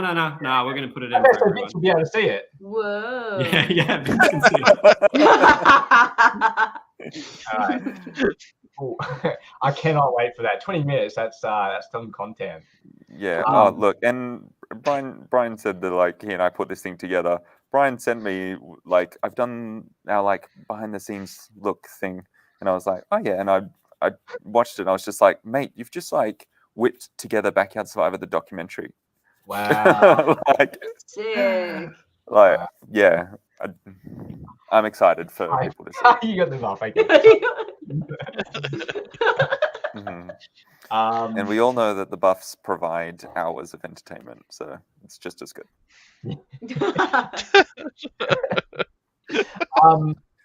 yeah, one of my questions which Tara asked was what previous experience you had. But a follow-up question in that was, is there anything that you've been inspired by or had in your thoughts that you have yet to implement that you're willing to share with us? Sorry. Ooh. Sorry, I got distracted by the idea of like us hyping it up, and on Sunday we just released 20 minutes of Amy painting a block. Ryan just whipped together this thing that was like. Yeah, he's like, putting you up to like die on the stage, right, after those big words. Yeah. Sorry, Marty. What was the question? Is there anything that you've been inspired by or had thoughts of that you want to implement in a season that you might be that you haven't yet that you might be willing to share with us? Probably not, but Are you asking for you know, spoilers? Yeah, we don't talk about stuff. Goodness me, Matthew. I mean, when I was when I was there for the mid-season watch party, Brian, Uh-huh. no, I'm not going to mention it, but you kind of so you kind of spoiled something to me, maybe. So I thought maybe I'll message you later. You can message me later. I don't think I would have done that, but also I was a bit drunk, so maybe. So how many Meet the Cast did you film? I think you said 30 something. I think it was 30. 30. I Like, think so, first yeah, of all, about 30. that's so much work because I've heard like they could be up to half an hour, maybe longer for some of them. So that's a lot of work to start with. What I do want to ask is, out of the people that you did interview who didn't make the cast, are you aware of any of them who actively followed season 4? Like, did any of them communicate with you during the season? Good question. I would say yes. I talked to one today who said that they had watched it and had enjoyed it. Okay. Yeah, like there was like the caliber of people that we interviewed. And I know that we've said before as well, like it wasn't a case of like, you know, people not making the cut necessarily. It was like, we've got too many good people and we cannot have a season with any more people in it than what, you know, 18 was already like really, you know, pushing us a bit further as well. So yeah, like there were some people that we were like, we can't believe that we're saying no to these people. Yeah. So like, then, is there like did some of the choices that you had to make, did it come down to like these people are too similar? Sometimes. Yeah. Like, because we knew we wanted to have, you know, a cast that was like a diverse cast among multiple factors. It's like different styles of gameplay, different demographics. Yeah, and the whole time it's about considering like what the interdynamics might be with the people you're considering. Yeah. Are there like, and perhaps since season 5 applications have, JP, just say what you're laughing at. No, it's fine. I'll just mute.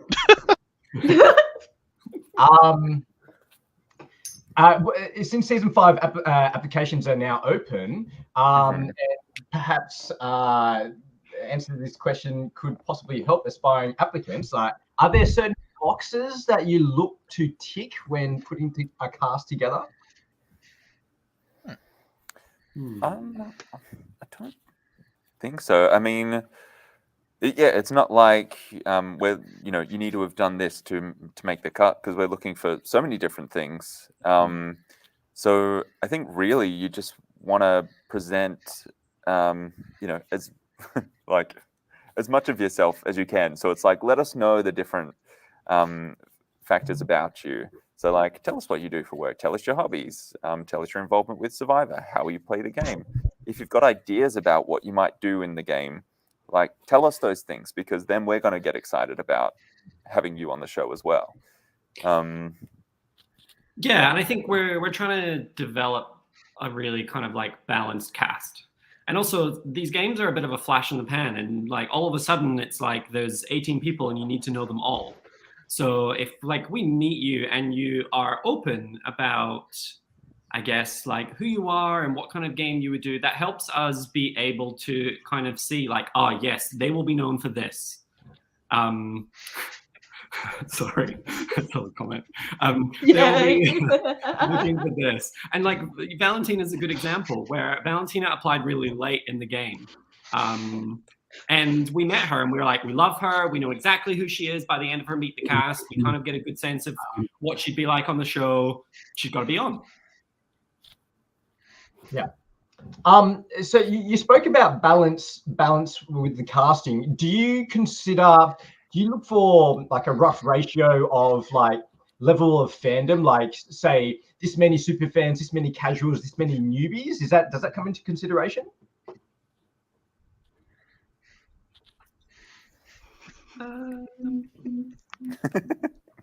Again, like you want to have like a variety of people. So there's not like a set ratio where we're saying like we will have exactly 2 people who have never watched the show before.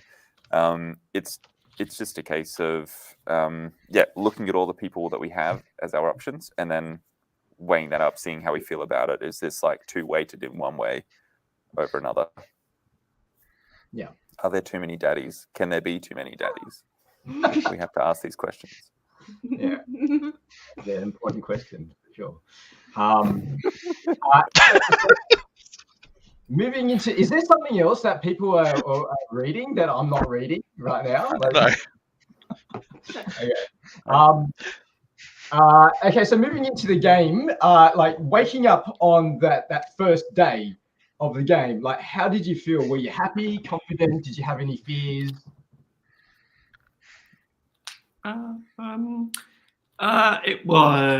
It's exciting when people rock up and we see people there. The biggest fear that we had was that David Holly or Kiara wouldn't rock up, which like we had no reason to think. We'd been in touch with them. We knew that they were coming, but like obviously the season takes dramatic shifts in format, which we were prepared for, but it's not what we wanted. So once those 3 were there, things got a lot easier and we were a lot more excited. Once your cast turned up, it was okay. Yeah. But like, it's just hard because without those 3, the thing looks very different. We're always prepared to pivot, but that would have been a massive pivot to like, go into like a backup option, which we didn't want to do. We were so pumped about the primary idea. So everybody rocking up was just like, we do that. Who would have been your choice potentially? Because in season 2, I can't remember her name. She helped you with the Helen. That's it. Would have she been the next choice? Because technically she was the first boot as well, right? Helen had to leave on Sunday for a wedding, so we knew that she was never going to be able to be an option. Yeah. Yeah, we won't go into too much about what the plans were in case we use them for something else or whatever. Yeah, okay, that makes sense. We had plans, but not what we would have wanted. Yeah. Do you build a list, like not with casting, but do you build a list of contingencies for when challenges may not go according to plan, which happened? Or do you find yourself like improvising on the fly a lot? Not a lot, but at times. Bit of both. Yeah. Bit of both. We definitely talk everything through probably way too much, but every season we're put in a position where something happens and we just didn't realize that is a thing that could happen. And we have to think on the fly, which, I mean, we talk a little bit about on the thing that we're going to put out on Sunday, but like there was definitely a moment. One makes the show and one doesn't.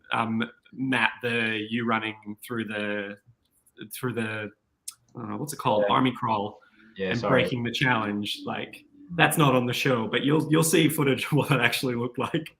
No. But that's happening at the same time as the water is breaking down at Redemption and we're running out.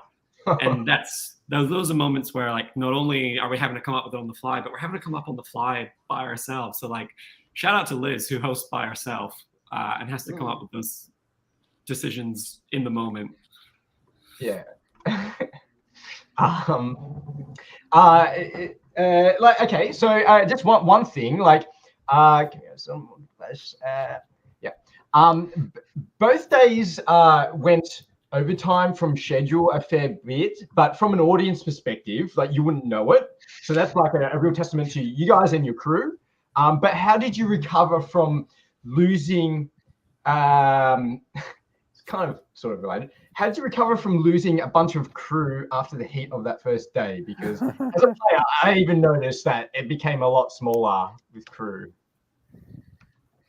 Yeah, it's kind of like we've got the benefit of having people on the crew who have been there for a number of seasons now.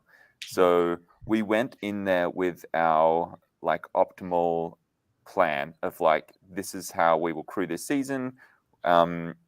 Based on the number of people that we're expecting. And we had that structure.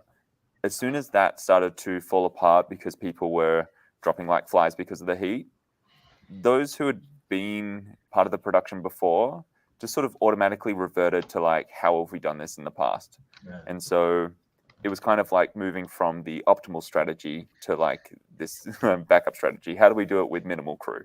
And that just, kicked into gear. And so it was kind of like it wasn't necessarily unfamiliar territory for us because we've managed that before. But yeah, it's definitely scary when you start out with like a huge number of people and you're just like, where's this person? And they're like, oh, the heat got them. Yeah, you definitely need that backbone of just really strong crew. Hey, you really do. Yeah. Without crew, there is no show. That's definite. No crew, that's no show. Yeah. Well, just about like sharing the hosting role compared to from Melbourne. Canberra shares their hosting roles. But something that really kind of sticks out and is like the shared dialogue dynamic between you two, and it's very, very natural between you two. Like, do you follow like a loose script? Do you rehearse at all? How does it come together so like seamlessly? Oh, thanks, man. We had a script for the first one. I don't know if you remember. Like, again, it's not really on the show, but we had a script by our feet. Oh, And right. it was when we had everyone lined up in the match chat, and I remember it was the first time we ever really had a script with us on It's the set. first time we've ever had a script. And I it was remember so just being awkward. like, it wasn't great. It wasn't our vibe. No. Like, it was like, for us, or for me, it definitely felt like it was the messiest we'd ever been with our dialogue, because we weren't just like bouncing off of one another. It was like, what do I have to say? But it felt important that we got certain messages correct at the start of the day. We knew that there were things we wanted to signpost and prepare and have like those moments to be hit when we put it into the show, of like the reveal of the theme and of the returnees. Like, for example, we asked Ken and Valentina, who were last in the line, what's your biggest fear of today? Knowing fine well that they'd probably say that they'd be voted out first, which is like the perfect segue into what is happening behind it. Yeah. So like that's the sort of planning of like, I'm sure they'll say something like that. If they didn't, Ken says camping, and I'm like, not the answer. The next person, same question. Okay. Now. Is there something that you did on this season that you wouldn't want to do again? As in content-wise or production-wise? Just production-wise, I think that's the main sort of. Is there something you did? You're like, no, we're definitely not doing this again. That was horrendous.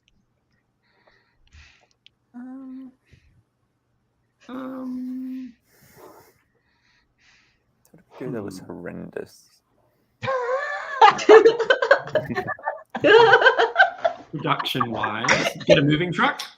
What was really shit, JP? Yeah, what was bad? What didn't you like? Yeah.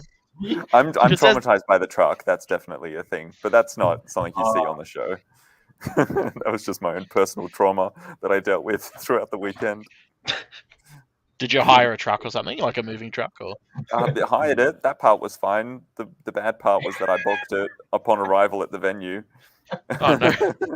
Oh. Is that in the 20-minute video? It is. Yeah, it is. Amy is correct. That is something that we intentionally avoided in seasons 2 and 3.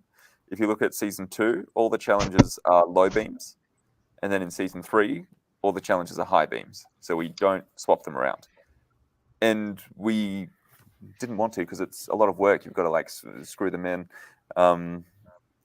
and because of the thing that we were doing at Redemption with those challenges, to be authentic to how they were originally, we were like, okay, well, they're going to be low for Redemption Challenge 2, they're going to be high for Redemption Challenge 3, and of course, we still want to use them in-game for some challenges as well. So like that was like building them up, taking them down, building them up, taking them down, and that was just like, yeah, double handling a lot of extra work that we would have choose to avoid in the future. Yeah.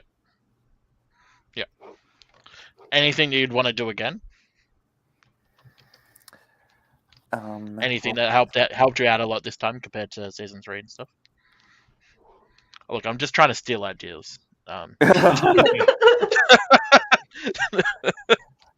Something that I think we didn't even know how it was going to operate was so my brother Ryan and Sarah from season 2 were our data wranglers, and we were just kind of like, oh yeah, if you guys can be the tech people, like people come in with a phone if they need to like empty it, and you know, you clear it for them and then send them back out. But like they rocked up prepared, and they were like labeling all of the equipment, so they had a register of like who brought what, so it wasn't just a case of like handing out equipment willy-nilly. It's like we know who this belongs to, and where it's going. So yeah, that was something that I think we wouldn't have managed without that, and yet it wasn't even something that we had prepared in advance. So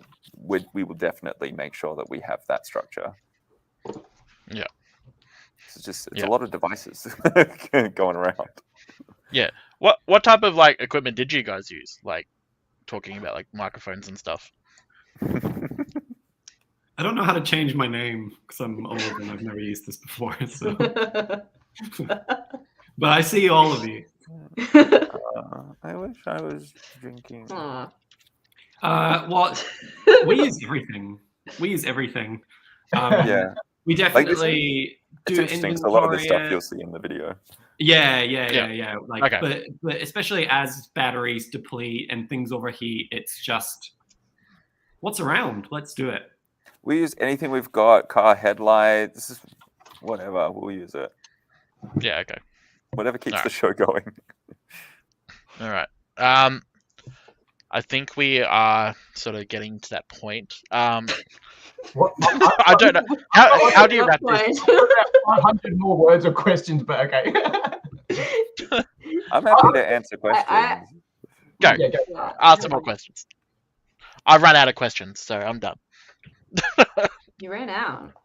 Yeah, Liz, right that now. is a great question regarding the data wranglers. It is definitely a job that you can tend to be overworked, and it's a hard thing to have somebody sub in for you.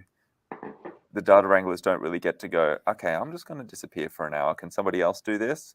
It's like you need to be on top of, what has been transferred so far. So, our data wranglers definitely, well, I guess having two of them, there's two people who looked after that space together. Yeah. Tara, you sound like you were about to ask a question.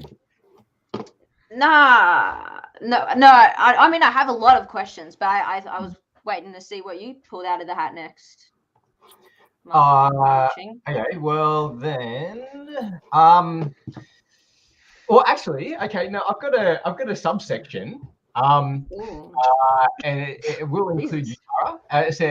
So Kyle and Brian, how much do you keep Tara in mind when putting together your edits? I had that question too. Because it's a bit, So, I was talking to Kyle about this the other day because it's a fine line, right? Where EDGIC rules exist because it helps with storytelling, right? And it helps create certain emotions and people motivated to root for certain people at certain points, etc. Right? So our goal is not to just thwart Tara. Like that's not our only goal at this point. But we definitely do also want to, I don't know, look at EDGIC and make sure it's not too cookie cutter, Yes. And that's why, Sal gets an invisible edit. That's invisible, that's not typical for a winner. But there was just so much going on for that episode, and if there was ever going to be an invisible edit for the winner, like for Sal, that was going to be it. But we definitely, Kyle and I will make the comment 500 times of no one will notice this, and then we'll be like, Tara will. Jesus Christ, I'm dying. Sorry. Yeah. And there are things that and this applies when we are creating the game itself as well and creating the edited product, where sometimes you feel like something is going to be so obvious and then nobody spots it. And then the reverse can be true, where you're like, this is so subtle, and then people are just like, I noticed that. So it's tricky, to balance that, to know, is this a hint or is this an answer? Is this a spoiler? Yeah. I had it down to a confessional, Tara, that I thought if you had any doubt in your mind, this will be the confessional that when Tara sees it, she'll be like, Sal is the winner. You had him pegged before. Right. Wait, what was the confessional? It's at the beginning of day 2, so it's episode 7, and it's Sal gets the last confessional just before the tribes merge, and he says, the fun is over. You've made your social connections. Now it's about strategy and how I get myself to the end. And I was just like, him having the last word just before the tribes merge. I was like, that's huge. Yeah, that's huge. But you actually had him before. I did. Yeah, I know. And I was all season. You were like, oh, I don't know. And I was like, yeah, because here's the thing. I don't think, because I did pick Sal pretty early on, but I don't think it was like, oh, the guys have made it so obvious that it's Salvador. It was definitely I think I'm going to trust my intuition on this one. But it's I don't trust my intuition. So I'd constantly be having panic attacks before every episode. I'd be like, I don't trust anything that I know. I don't know anything. I'm just making shit up. But no, I actually really, really loved the way you guys story told this season. Sometimes a predictable edited season can be good. I don't think this was a predictably edited season at all. And it was still good. Because there was obviously so many huge contenders this season that were getting huge edits. And I think it was the magnitude of their edits where I was often had to be like, okay, but what's the meta here? Kyle and Brian would try hide the winner behind these people. They're not going to be putting him front and center because this is such a stacked fucking cast. Every player had absolutely the capability to give, complex personality confessionals. Some people would do it literally every episode they were in the game. So I had to look beyond just who's getting the most CP edits, But yeah, I was very much, you would have seen a lot of my notes were like, didn't get a cool down episode. They're out of the running. like, Well, it was Yeah. really interesting Yeah. because this is the first time not only are you looking at EDGIC rules, but I feel like Backyard Survivor got its own kind of like EDGIC rules, where it's like we've Yes, done it enough does. of these that you know how we edit. Yes, and that what, especially since obviously Real Survivor, let's call it Real Survivor as if this isn't Real Survivor. They obviously have this huge production line of different people working on different parts. With you guys, it's just you two, and I have to think, well, what are Kyle and Brian gonna try to do? I'm not thinking. Like, so it adds this extra level of like meta analysis into everything. Oh my god, who had that power? Josh Peterson. Wow. I have the power. But yeah, I mean, that's why it was such a roller coaster to do EDGIC for the season with you guys at the helm, because I was like, well, you guys have edited, you know, you've done the Jay edit, you've done the Hal edit. I don't really I haven't done proper EDGIC analysis for season 1 because I don't know if it's that possible, to be honest. But Yeah. I was like, I have to. We had an look EDGIC for chart the for season 1. What's We had that? an EDGIC chart for season 1. We mapped it We out. did, Really? beforehand. Tara We did. were like, this one will have CP, this one, yeah. Oh, we, Did you? Okay, maybe I need to go back and watch it and then actually make a chart then myself. And no. No, you should post it just for like. my God, like, yeah. I want to see that. Yeah, that's sick. Maybe. I don't know if we still have it. Yeah. Go through your Yeah, chat. I forgot that it was a thing. But yeah, that's where it got real meta, Tara, when you were saying that like this person's got a Halim style winner edit, which means it can't be them because you've already done that. It's like Yes, yeah, that. Yeah, especially my since this cast was so different from last season. I think I think as you guys get better at editing and storytelling, I think I get better at understanding the way you guys like to edit when you have the ability to edit things in a way like when you have such like a dynamic cast to work with. Like the more dynamic of a cast you have to work with, the more I get to truly see and witness what your like most beloved editing styles kind of are when you have more at your disposal. So I feel like moving forward, I'm like, maybe I shouldn't do EDGIC next season. Maybe I'm just too fucking good, and I should just come up with a whole new kind of analysis.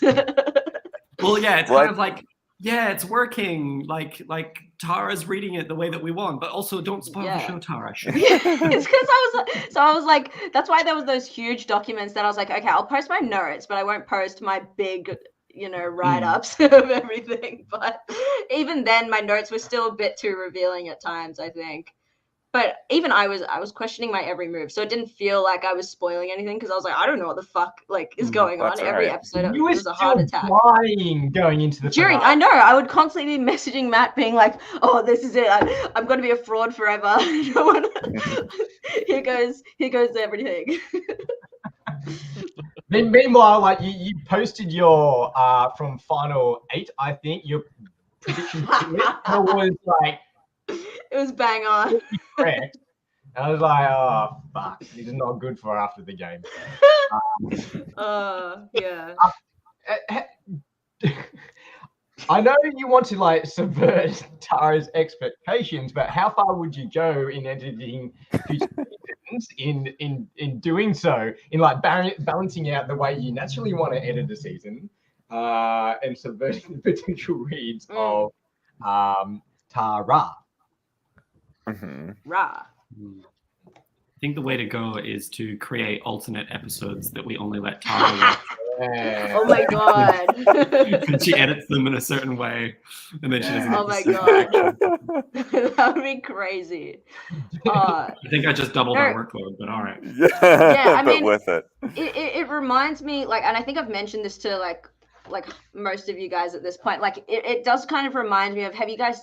I've definitely brought it up, that George R.R. Martin interview where he was talking about like when he's writing the books and people were suddenly figuring out what the big twists were going to be later in the series. Right. And he was like, he said there's so many, and it happens with so many different kinds of like television shows out there where like the most nerdy of the fans are piecing all these little pieces together and figuring out what people, couldn't figure out, weren't supposed to figure out, and then posting their like analysis on like Reddit or whatever. And then George R. Martin was like, there are so many producers and editors that will suddenly decide like, oh no, they've figured it out. We got to change the entire story and subvert all of these expectations that people are suddenly picking up on. And then he's like, but he chooses to, not do that because about, telling the story, obviously not fooling the nerds. Yeah. Yeah. So, I mean, don't try trick me. I obviously don't. Oh my god, you guys throw in so many fucking red herrings though. Yeah. So many. So many. I love the red herrings, but it's like, oh my god, how many of these? It's like stressful. Sometimes we don't even do it. You create it. I believe it. I believe it. Yeah, there's a bunch of stuff that like Tara would write about that was not true, but it made kind of make sense. And so, like, what are there particular takes from Tara that are favorites of yours, be they accurate or inaccurate, that you picked on, but you just liked? I have one, but it's not based on Edgic. It's something that she said on the podcast. Okay. Because like Kyle and I talk about the season for like thousands of hours. So if someone says something that we haven't thought about, I find it quite interesting. Tara said that this season was more of a game about persuasion than deception, which I thought was quite interesting, and I think is actually pretty accurate. Like, people are going up to their alliance members that a lot of them they made in their swap tribes, right? Which is part of this reason why Blue gets eliminated, is because everyone's trying to protect who they want, or who they met in the swap tribe. And people are kind of like going up and being like, we want to do this. Do you want to do it? And it's not really going anywhere. But no one's lying except for Sal. Sal's lying left, right, and center. Yeah, and what was your Kiara, thought process with? I'm sure that there are little exceptions, like Kiara does lie to Abby about that, but what was your thought process of that swap? Of doing the swap like that? Of the swap? Yeah. That was cool. Yeah, like we wanted to do something where the players were more in control of the game rather than the game twisting on them. So, because whoever goes out first after a swap, it typically gets put down to screwed by the swap, because it's like a random buff draw. And am I answering the right question? Random buff draw, and then it's like, well, I had no control over the situation. The game played me. But in this one, it's like, well, you've got the power. So whether you let somebody else in your tribe make that decision for you, if you decide to put it to a lucky dip, like, that's on you. You made that choice. So yeah, it was really about like giving the opportunity back to the players, so that they could steer their own narrative. So this was good. Sorry, JP. Thank you. Carl and Brian, did you guys expect us players to kind of like have a grasp of the mechanics of that swap more than we did? I mean, it says pick two people to swap tribes.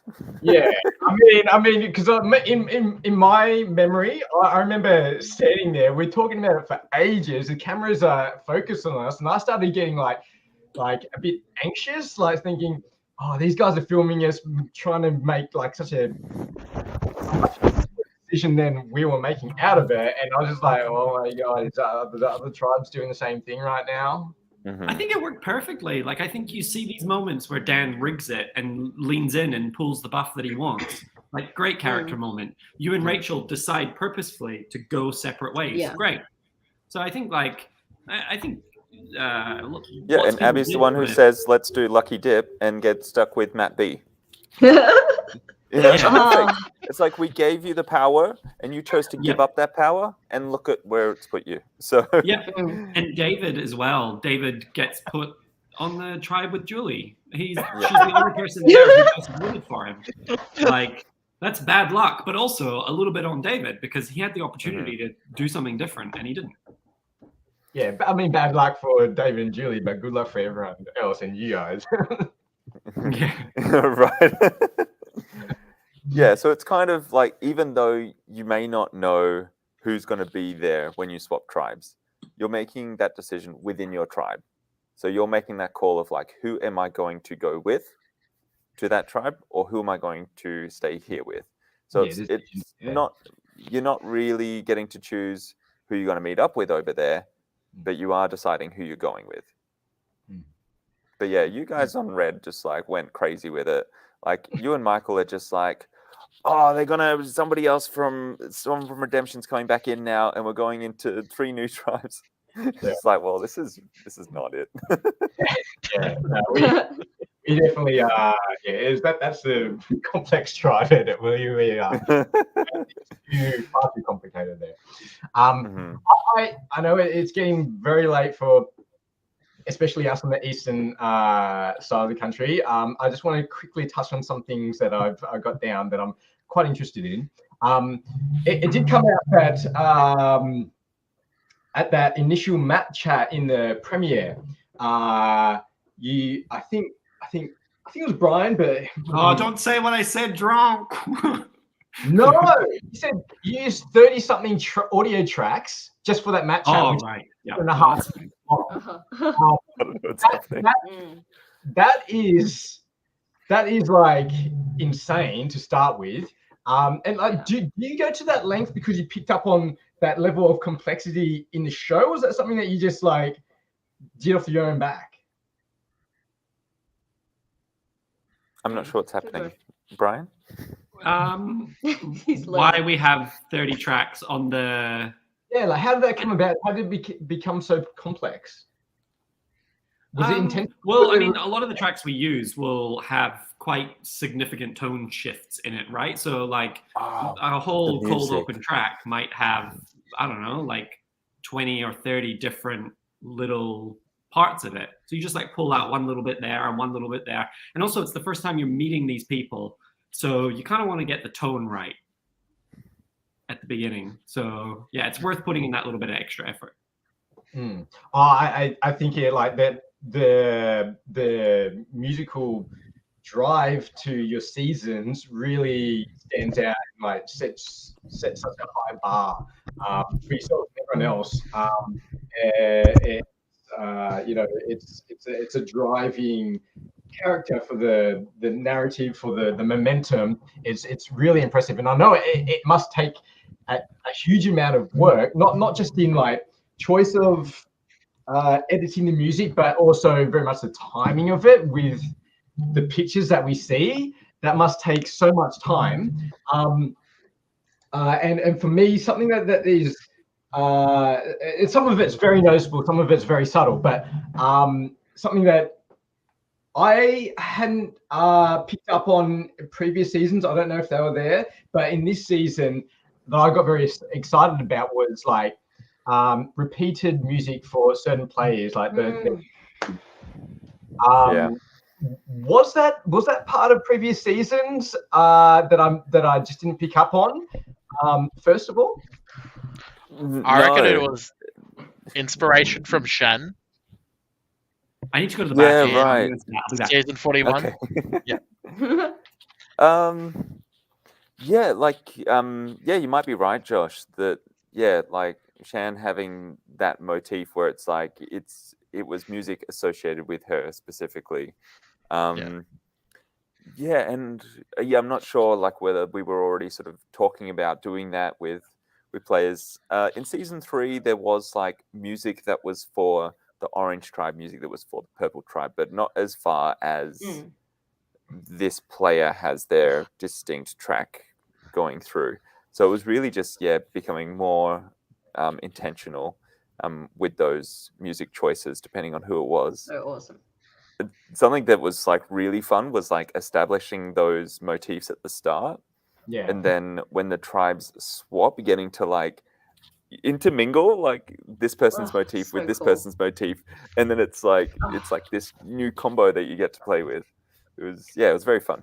is really, really fun. The obvious one that stands out is Shan's theme for Sal. That kind of started out like you're thinking maybe it's just like idol hunting kind of, and then it kind of becomes more obvious as the season progresses, as it Sal's. I did watch the premiere again, or at least the first half of the premiere again last night, and I noticed that Shen's theme, like the heavy strings, pick up as you cut to Sal, and was that like, is that what you intended? Was that like a clue that this is Sal's theme? It does start as like idol hunt music. But it's not so much that it was like like really what happens is it's like this is the theme of hunting for idols, and Sal is the character who ends up taking that theme with him. You know, so it's like if another player was having that idol narrative, like it might have gone with them, but it's sort of like everyone's sort of, you know, floating near this idol, but Sal's the one who's gonna take that driving force with him. Yeah, so good. Yeah, it was so fun. Yeah, the other one, I know Tara likes it as well, is Rachel. Yeah. Oh.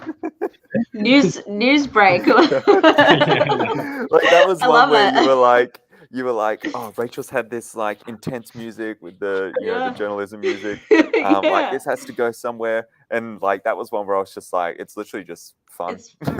to lean into the joke, like we're in on the joke with her. Like It's journalism, breaking news music. Stumble across that though. What's that? How did you stumble across that track? Well, it was like, that was an example of like I wanted music that sounded like a news program. It's like, breaking news, because it starts with that the feast, where it's just like, all right, do some journalism, and it's just like yeah. And so sometimes it is a case of like, I want a piece of music that kind of sounds like this, or does this kind of it conveys this kind of emotion, and then we'll look for that. Other times it's we find a bunch of music and we just have it there in our catalog that at a certain point we might go, oh, I know the track that I want to use here. And you pull from that one that you've already got. It's brilliant. Yeah. Alex, the other thing that really kind of, what for me stood out for this season, so camera work.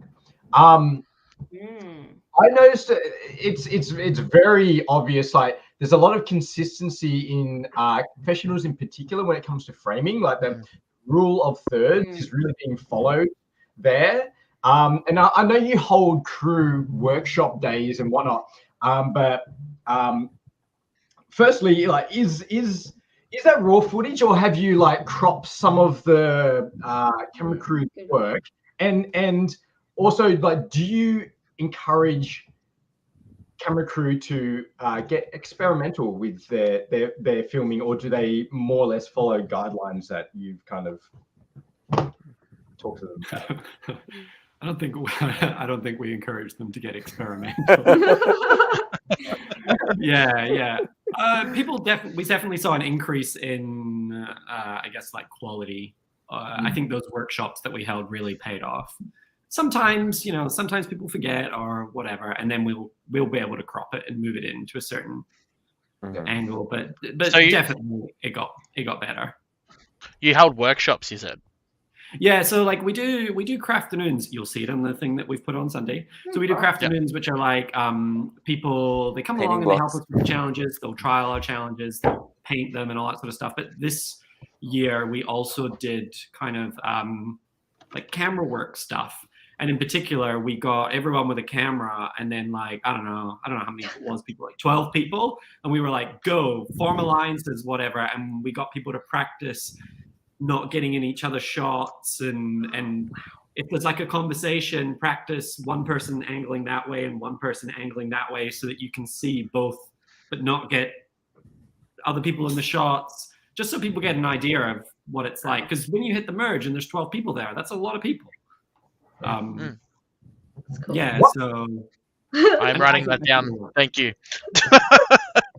One thing that, That's really good. 'cause yeah. So one thing that because I played Backyard before, now I have since crewed for 4 other LRGs.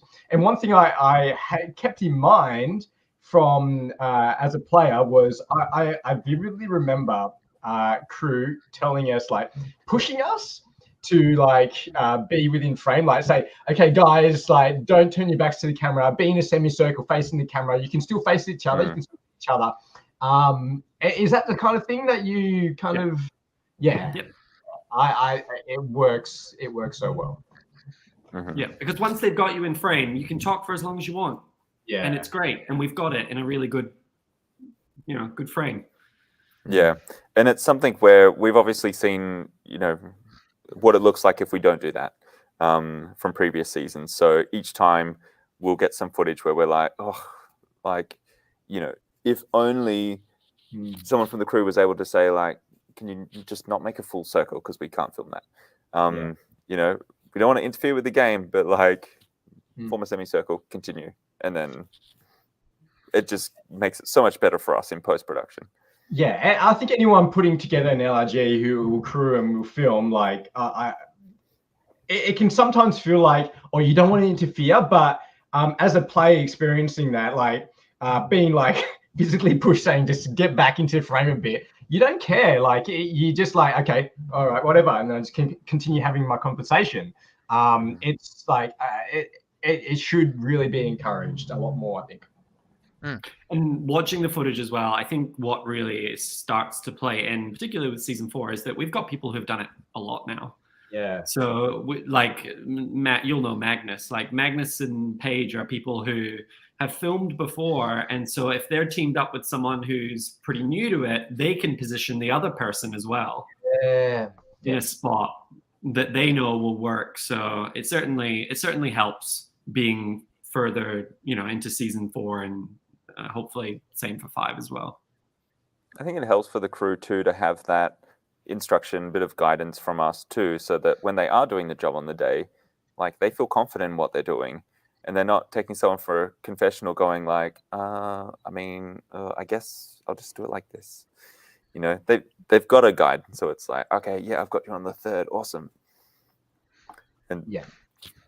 Sometimes people do get experimental, and we wouldn't encourage it, but sometimes we see something we're like, oh, this is interesting. Okay, cool. We've got the Joe in X-ray. Do you get your crew to, like, before they start filming, say episode 2 or second boot out, or you don't get them to do that? You just go through and find all that footage, and then do it that way? Yeah. Okay. Do you do any pickups, like be they video or audio? Pickups. Like something you want to, okay, so from a hosting perspective, something that wasn't really picked up over the weekend that you want to be heard more clearly? Yeah, so kind of like in season 2, like, we do voice, so like we have done ADR of us saying the, like, one survivor, because it's filmed on a drone, which doesn't capture audio. So like, I think that's the only time we've ever done like a Kyle, didn't we do it for this season as well? Because we said 18 people on the hill. We said 15 people on the hill because there was 15 people behind us. Yeah, but then when we overdubbed us saying 18 people. We did. And I was actually wondering if anyone would clock it, because I was like, the mouth is saying 15, but the audio is 18. Yeah. Yeah. That's how extra we are when it comes to, like, we've got to keep it secret. I mean, that can you can be nominated for, like, foreign TV show. Yeah. Oh yeah, no, we actually also said it in French, like, just to really mix it up. Did you film this season in other languages? Yeah. Yes. Yeah. Sal won, and then everybody went to bed, and then we filmed the whole thing in Spanish again. Everyone just in Spanish. Nice. Well, inclusive. I love it. We want to extend our reach, so some of that that we do this. Bible, didn't it? Kyle, you said you I can't quote you, but you said something in Spanish, like, why not? Oh, ¿por qué no? Por Yeah. Yeah, so we're on to you, Kyle. yeah, that one slips through. That was meant for the Spanish version. Damn it. I also love the idea of all of our Spanish watchers having watched like 3.5 seasons at that point, and then Carl says one line, and they're like, "Oh, finally, we understand one thing." We're invested. It's nearly night here, but so I just wanted to ask this: was there any yet to be uncovered Easter eggs? Because I know in previous seasons, like you like to tell us stuff that everyone missed. Was there anything that we missed? Good question. There was a little thing in episode 2 where Valentina and Joe are talking, and they say, like, damn our big hearts. And they're like, yeah, why are we so nice? Like, surely these big hearts will get us somewhere. And they will go on to become the runner-ups. So Wow. that was something where it's like just the moment between these two of like, surely our big hearts will get us somewhere. And it will. Wow. Yeah. There's a moment as well at episode 7 where Sal is just like bullshitting to Jake about what he's going to do and et cetera, and then his confessional is, I don't really care if Jake gets voted out. I don't care. I'll try and get his vote when I get to the end. And he won't. Like it'll be one of the votes that won't go for Sal.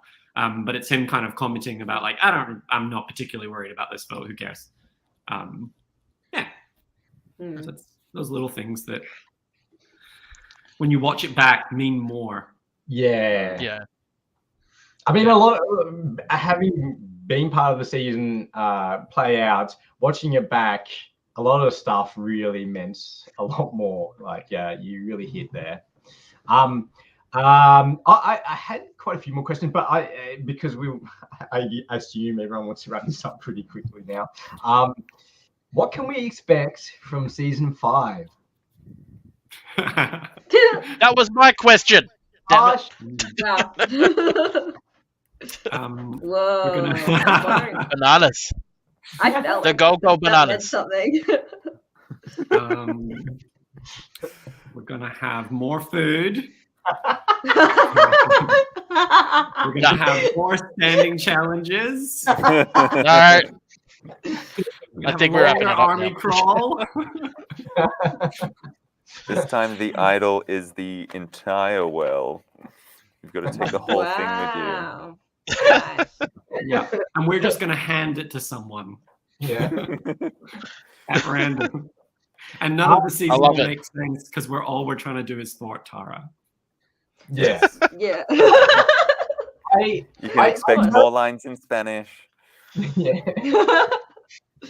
I know applications only just opened, but can you? Ooh, Kyle, what's happening? I don't know. What was that? Oh, yes, season 5 script. We can pause that and magnify. Yeah. Yeah. Yeah. What the fuck was that? What? Is it freeze through here?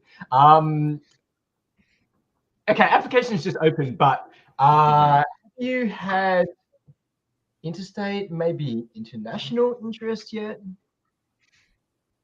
Yes. Since it was all We have a W. lot of interest. Oh, okay. Yeah. I could imagine the interest level for this, how well the production went this I time think, around. yeah, like that was just like the season 4 was just like the best advertisement for season 5. Like, Yeah. who wouldn't want to like be able to have the opportunity to be portrayed in such a way without getting on the actual show like that? Like, it was amazing. Yeah. That's very kind. And like Kyle and I often go back to this where like one of the best things about it is being able to provide a somewhat realistic experience of the game. Because like, you know, the amount of people that get on Survivor, very small compared to the amount that apply. So if we're able to kind of, you know, I always remember Rosie from the first season being like, if I never get on the season, that itch has been scratched. because I did Backyard Survivor. So I'll that's really nice. And I know Michael said something similar as well. So that's really nice. And I'm glad that people have seen season 4 and want to get on. Just scrolling the comments there, and one that we missed from Liz saying that like less idols, allowing for more like character moments and like following. So true. Yeah. That I've been saying for fucking years. Oh, finally, people understand. Finally. And the in regards to whose idea with the well idol, Michael asked as well. The idea there was like sort of taking a leaf from Survivor China, where the idol was a part of the set. It was like it was hidden in plain sight, but it was like, and it also has that like chunkiness to it where it makes it difficult. It's like it's a lot of power, that it's going to be hard for you to conceal this. But there's also room for people to get a bit mixed up in it as well, where it's kind of like you might show someone and they're like, that's not an idol. And they would be fair enough to believe that you are lying, that that's your idol. So just way to mix it up. Have you ever thought of this? Have you actually ever thought of disadvantages? A disadvantage season? Yeah. Tell us more. Please. No, don't. So in season, is it season 39? It's a 39 where, it's 39, I'm pretty sure. Ugh. Where they have the piece of paper hanging in the tree. Jamal. And they take it. Makes Yeah, me Jamal. die. No, Terrible production decisions. I mean, you got to give people like warning that they may be making a risky decision. That was. Are you talking about the thing that was hanging on the tree with Jamal? Yes. 'Cause that was terrible. That's fucking stupid. No, I love that. I love that shit. Don't get me If that happened riled to me, up. I'd find it hilarious. No, I love that stuff. I don't know. I Oh, find that shut stuff up. hilarious. Please, Jake. Please, Joshua. Please. It's funny because it wasn't us, It's funny because it was him. We had to watch him go through it.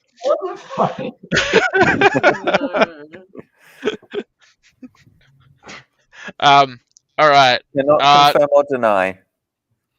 Okay. All right. I'll take it. That's close enough. Thank you, Kyle and Brian, for coming on. No worries. Another season over. All done. Season 5, I'm assuming, coming soon. Have you got a date of when you want to actually play it? Is it next year? Is it like you don't know yet? We don't know. Later. We don't know. Later. Okay. Not yet. Okay. Yeah. So many things have to align to get a date, but getting there. Yeah. All good. All right. Thank you, everyone, for tuning in this year for Backyard Survivor. I don't know how to wrap this up. I'm not good at this shit. Well, we can say thank you, Josh, for doing a podcast covering the show as well. That's very cool for us to hear your takes and to have you interviewing all of the cast as well. Like that adds to their experience that they get to come on and talk about their game with the podcast. And and you've provided us entertainment with robot voices. Oh my god, that was the funniest podcast. It really was. Asking, bringing up questions from the audience that have nothing to do with the topic. Like it's been a dream. Yeah. Can I just say one of the highlights of this entire filming Backyard, putting it together, is you asking Kiara last week if she'd seen the Have you seen the show? Like, You were so Genuine. Kiara. Kiara, I'm like, have you watched the season? and Kiara is so lovely. She answers it legitimately. somebody asked a question. I thought. Thank you for I thought. Yeah. I thought. Somebody asked a question. I just asked it. I didn't even think. But yeah. LRG Online Racing. What's his name? Snyder. Oh, Ben Benjamin Schneider. Schneider. Ben was Snyder. here earlier. I love him. I Yeah. die for So him. funny. He's a huge member of the LRG community. Actually, he watches nearly every single podcast. So. Apparently. I mean, I think he Yeah. listens to every podcast and self promotes himself, and then Yeah. I think he watches the podcast and doesn't watch the season. Yeah. He's a fan of the Ben is always podcast. I would like Ben for is- someone to Ben do is that and then give us like their mud map of what they think happened in the season at the end of it, what they could deduce just from watching the LRG podcast. Dude, that'd be kind of crazy. But yeah, so thank you, Josh. Thank you, Tara, That's for okay, also thank you. doing Edgic and appearing on worries. this podcast many times. Thank you, Matthew C, for your blindside appearance. I mean, you're welcome. Like you blindsided me to appear in the season, so Very true. Mm. Retaliation. yeah. Yep. Wow. Thank you, Brian, for doing half the work. Thank you, Carl, for doing half the work. Of course.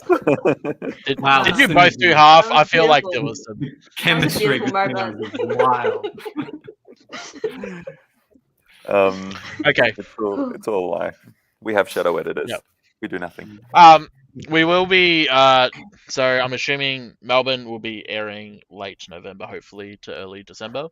Oh, So really? watch out for that. Yeah. Oh, Yeah. cool. Ooh, hey, Um, when I'm the date? excited. Oh, was that a for reveal?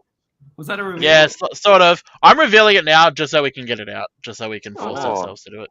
Yeah. Mhm. Late November, early yourself in December. with that. Let me know how that strategy works for you. Yeah, it doesn't work. No one really believes. Yeah, I don't believe us either. But yeah, Michael and Josh look like they want to do that, so you'll see them Fuck next. yeah, and Beer Act 3. It's the Beer Act 3. That'd be Oh. so good. Oh, you want to do it too? Okay. All right. No, Well- no, I've seen it. I know what happens. Oh yeah, you have seen it. You were there. That's right. Yeah. All right. Yeah, he was Yes. that. And He was there. Thank I you. remember now. Yes. Thank you all the players, and thank you all the crew, and thank you all of the people who watched. Yeah. Thanks, Yes. everyone. All right. With that, we are out. Apply for season 5 if you want to. I don't see why you wouldn't. And the tie has made an appearance. What's happening? Thank you. I don't know. Engulfed by the tie. This is Okay, often bye, what everyone. happens at the end of Inside the Urn. Bye. It's true. Bye. Woo!